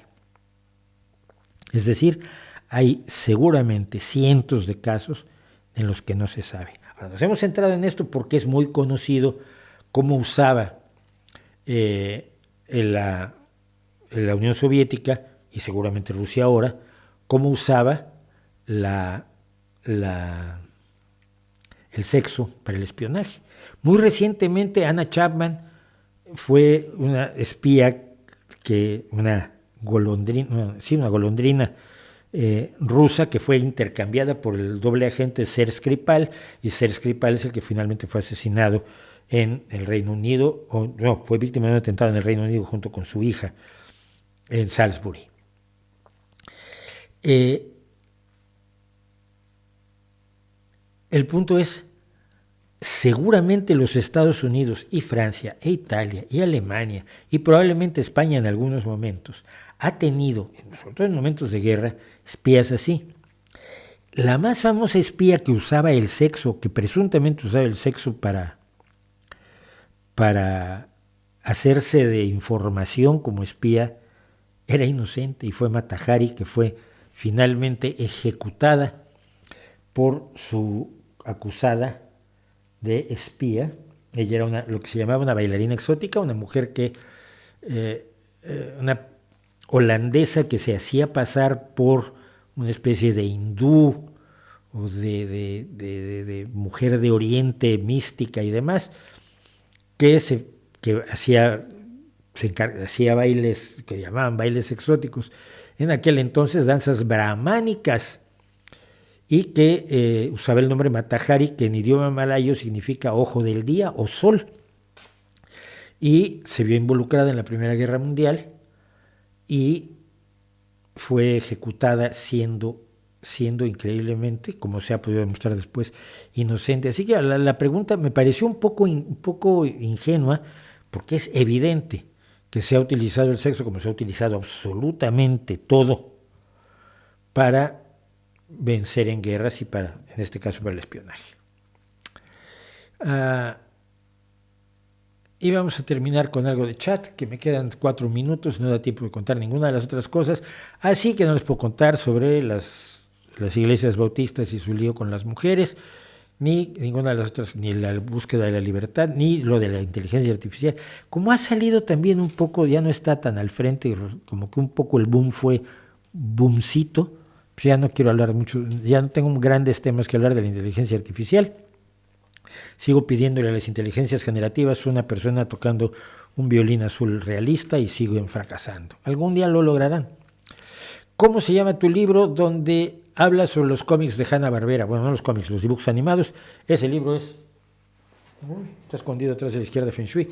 Se llama De Tom y Jerry a las supernenas, la aventura de Hanna-Barbera. Conté toda la historia desde antes de Hanna-Barbera, desde que se conocieron Joseph Hanna y William Hanna y Joseph Barbera en los estudios de la MGM e hicieron a Tom y Jerry, hasta la última producción de Hanna-Barbera, que fueron precisamente las supernenas, o en México las chicas superpoderosas, y les pusieron otro nombre en otros lados. Vamos a terminar hablando de Sinéad O'Connor. Eso que dices, Armando Guerras, que dicen del capitalista, no lo dicen. Es una frase que dijo Lenin. A ver, Sinéad O'Connor fue una cantante brevemente importante en los inicios de la década de 1990. Tenía una voz espectacular, maravillosa. Era una mujer enormemente hermosa y se rapaba. Y era curioso porque generalmente la gente rapada no se ve bien, a menos que te llames Michael Jordan o algo así. Tienes problemas. O sea, no es que te vuelvas feo, es que como estamos acostumbrados a ver a la gente con pelo, la calvicie estaba considerada antiestética, insisto, pero prácticamente hasta la llegada de Michael Jordan o de Yul Brynner en el caso del cine, pero Yul Brynner siempre hacía empezó haciendo papeles de mongol malo. Pero Sinéad O'Connor se rapaba y se seguía viendo enormemente atractiva, y era una mujer enormemente activista por los mejores derechos. Ella era, si mal no recuerdo, y no quiero decir mentiras, pero por el nombre Sinead, que no es Sinead O'Connor, sino Sinead O'Connor, y yo siempre voy a buscar cómo se pronuncian los nombres irlandeses, porque siento feo decirlos mal, ¿no? Hay gente a la que le da exactamente igual. Por ejemplo, hay mucha gente que sigue diciéndole Sean Connery a Sean Connery, que es Sean en realidad. Bueno, ella nació en Dublín, Irlanda, el 8 de diciembre de 1966, casi 12 añitos menor que yo era. Y se hizo muy conocida especialmente con una canción que se llama Nothing Compares to You, que no es de ella. De hecho, ya se había incluso grabado antes, pero de estos casos en que alguien se apropia de una canción, como Janis Joplin lo hace con Ball and Chain, como Joe Cocker lo hace con With a Little Help from My Friends, se apoderó completamente de esa canción. Fue el sencillo más importante en 1990 y tuvo una carrera musical llena de problemas por su activismo, un activismo que no supo llevar muy bien. Déjenme ver cuándo fue, es que estoy buscando los datos, no había yo pensado en hablar de Sinead hoy, de verdad. El 3 de octubre de 1992 fue invitada a cantar en un programa legendario de los Estados Unidos que es Saturday Night Live, donde han ido toda la gente que es importante en la actuación, ha pasado por allí como presentador. Él tiene un cuerpo de actores, se presenta todos los sábados y se presenta siempre un músico de enorme calidad.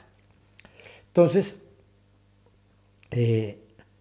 hizo ella una versión a capela de la canción War, Guerra,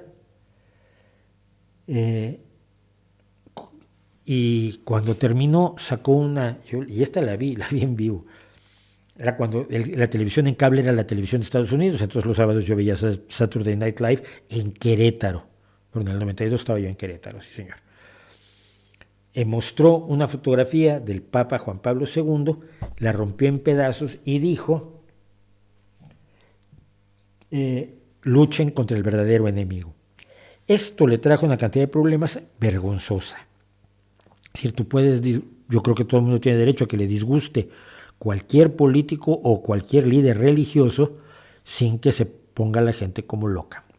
Pero así como con las caricaturas de Mahoma hubo gente que perdió totalmente los estribos, pues hubo gente que la perdió, y la carrera de Sinead O'Connor a partir de ese momento tuvo serios problemas. Y tenemos otro elemento, y no voy a hablar más porque además no fui un gran seguidor, me enteraba yo de lo que iba haciendo Sinead O'Connor.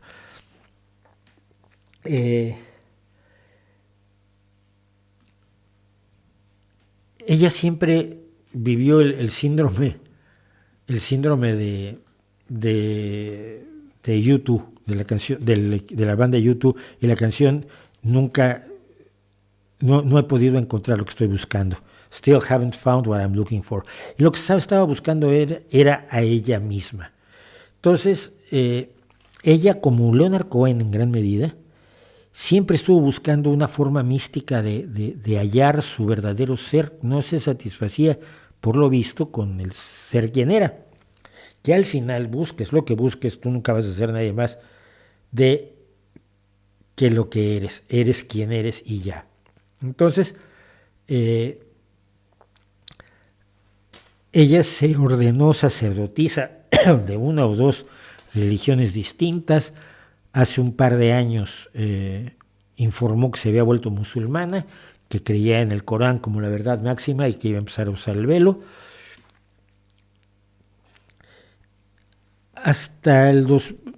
Su carrera sobrevivió más o menos hasta el año 2000, pero en condiciones muy, muy limitadas. Y le pasaba lo que les pasa además a muchos cantantes irlandeses. Tenía una gran tradición musical irlandesa y al mismo tiempo quería hacer música de otros lugares, quería hacer música más para un público mucho más amplio que el de la música irlandesa. Y El reconocimiento, sin embargo, que la industria recibió siempre fue importante, pero no se correspondió con sus problemas mentales. Decía que le habían diagnosticado enfermedad bipolar o trastorno bipolar, lo que antes se llamaba trastorno obsesivo compulsivo. No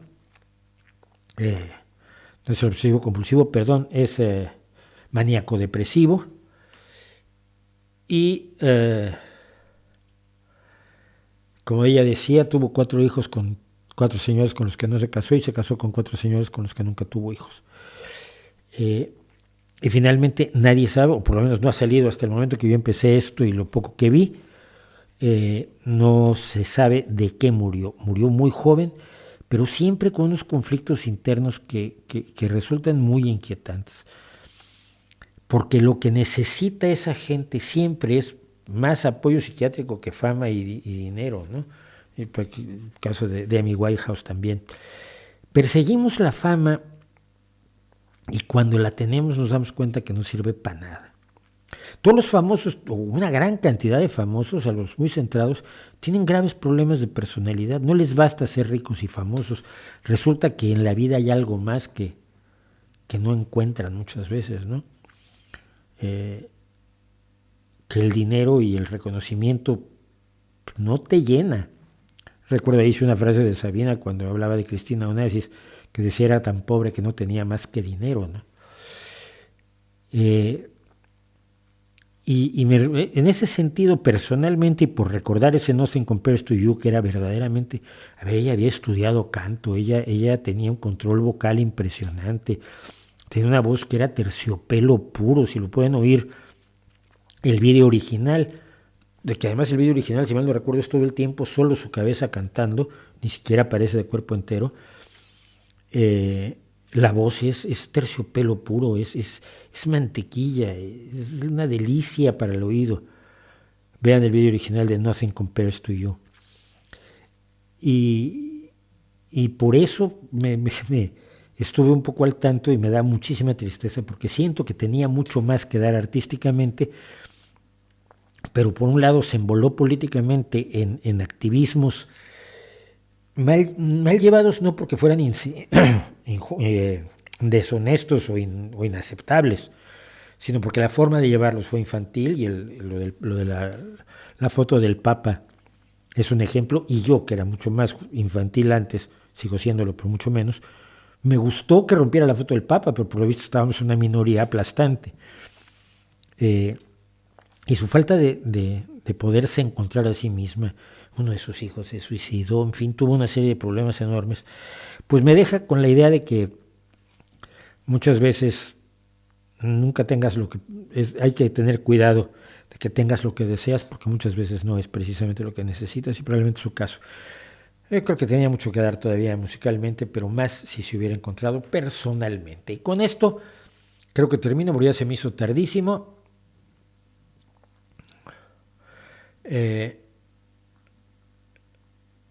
Lo mismo, no casi le pasa a John Lennon, le pasó cuando dijo que eran más importantes que Cristo, bueno, que eran más famosos que Cristo, se quemaron discos en los Estados Unidos y ya no pudieron hacer parte de una gira. Así que bueno, hasta aquí los dejo con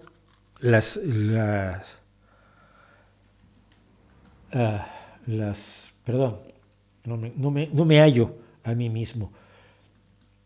Los dejo con lo que he dicho hasta hoy. Es tardísimo.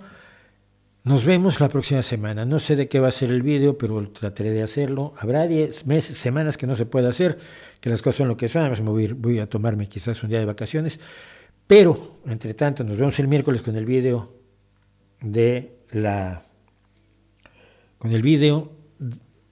Perdón, tengo ruido aquí. Estoy absolutamente desorientado. Nos vemos el miércoles con el vídeo temático de El Rey va desnudo a fondo. Nos vemos el jueves con el streaming aquí. Y mientras tanto, como siempre, además de agradecerles que estén aquí, además de agradecerles que haya 286 personas, 286 gracias, además de invitarlos a que apoyen al canal y a que por favor lo recomienden, ahí les dejo mi reputación para que la hagan pedazos.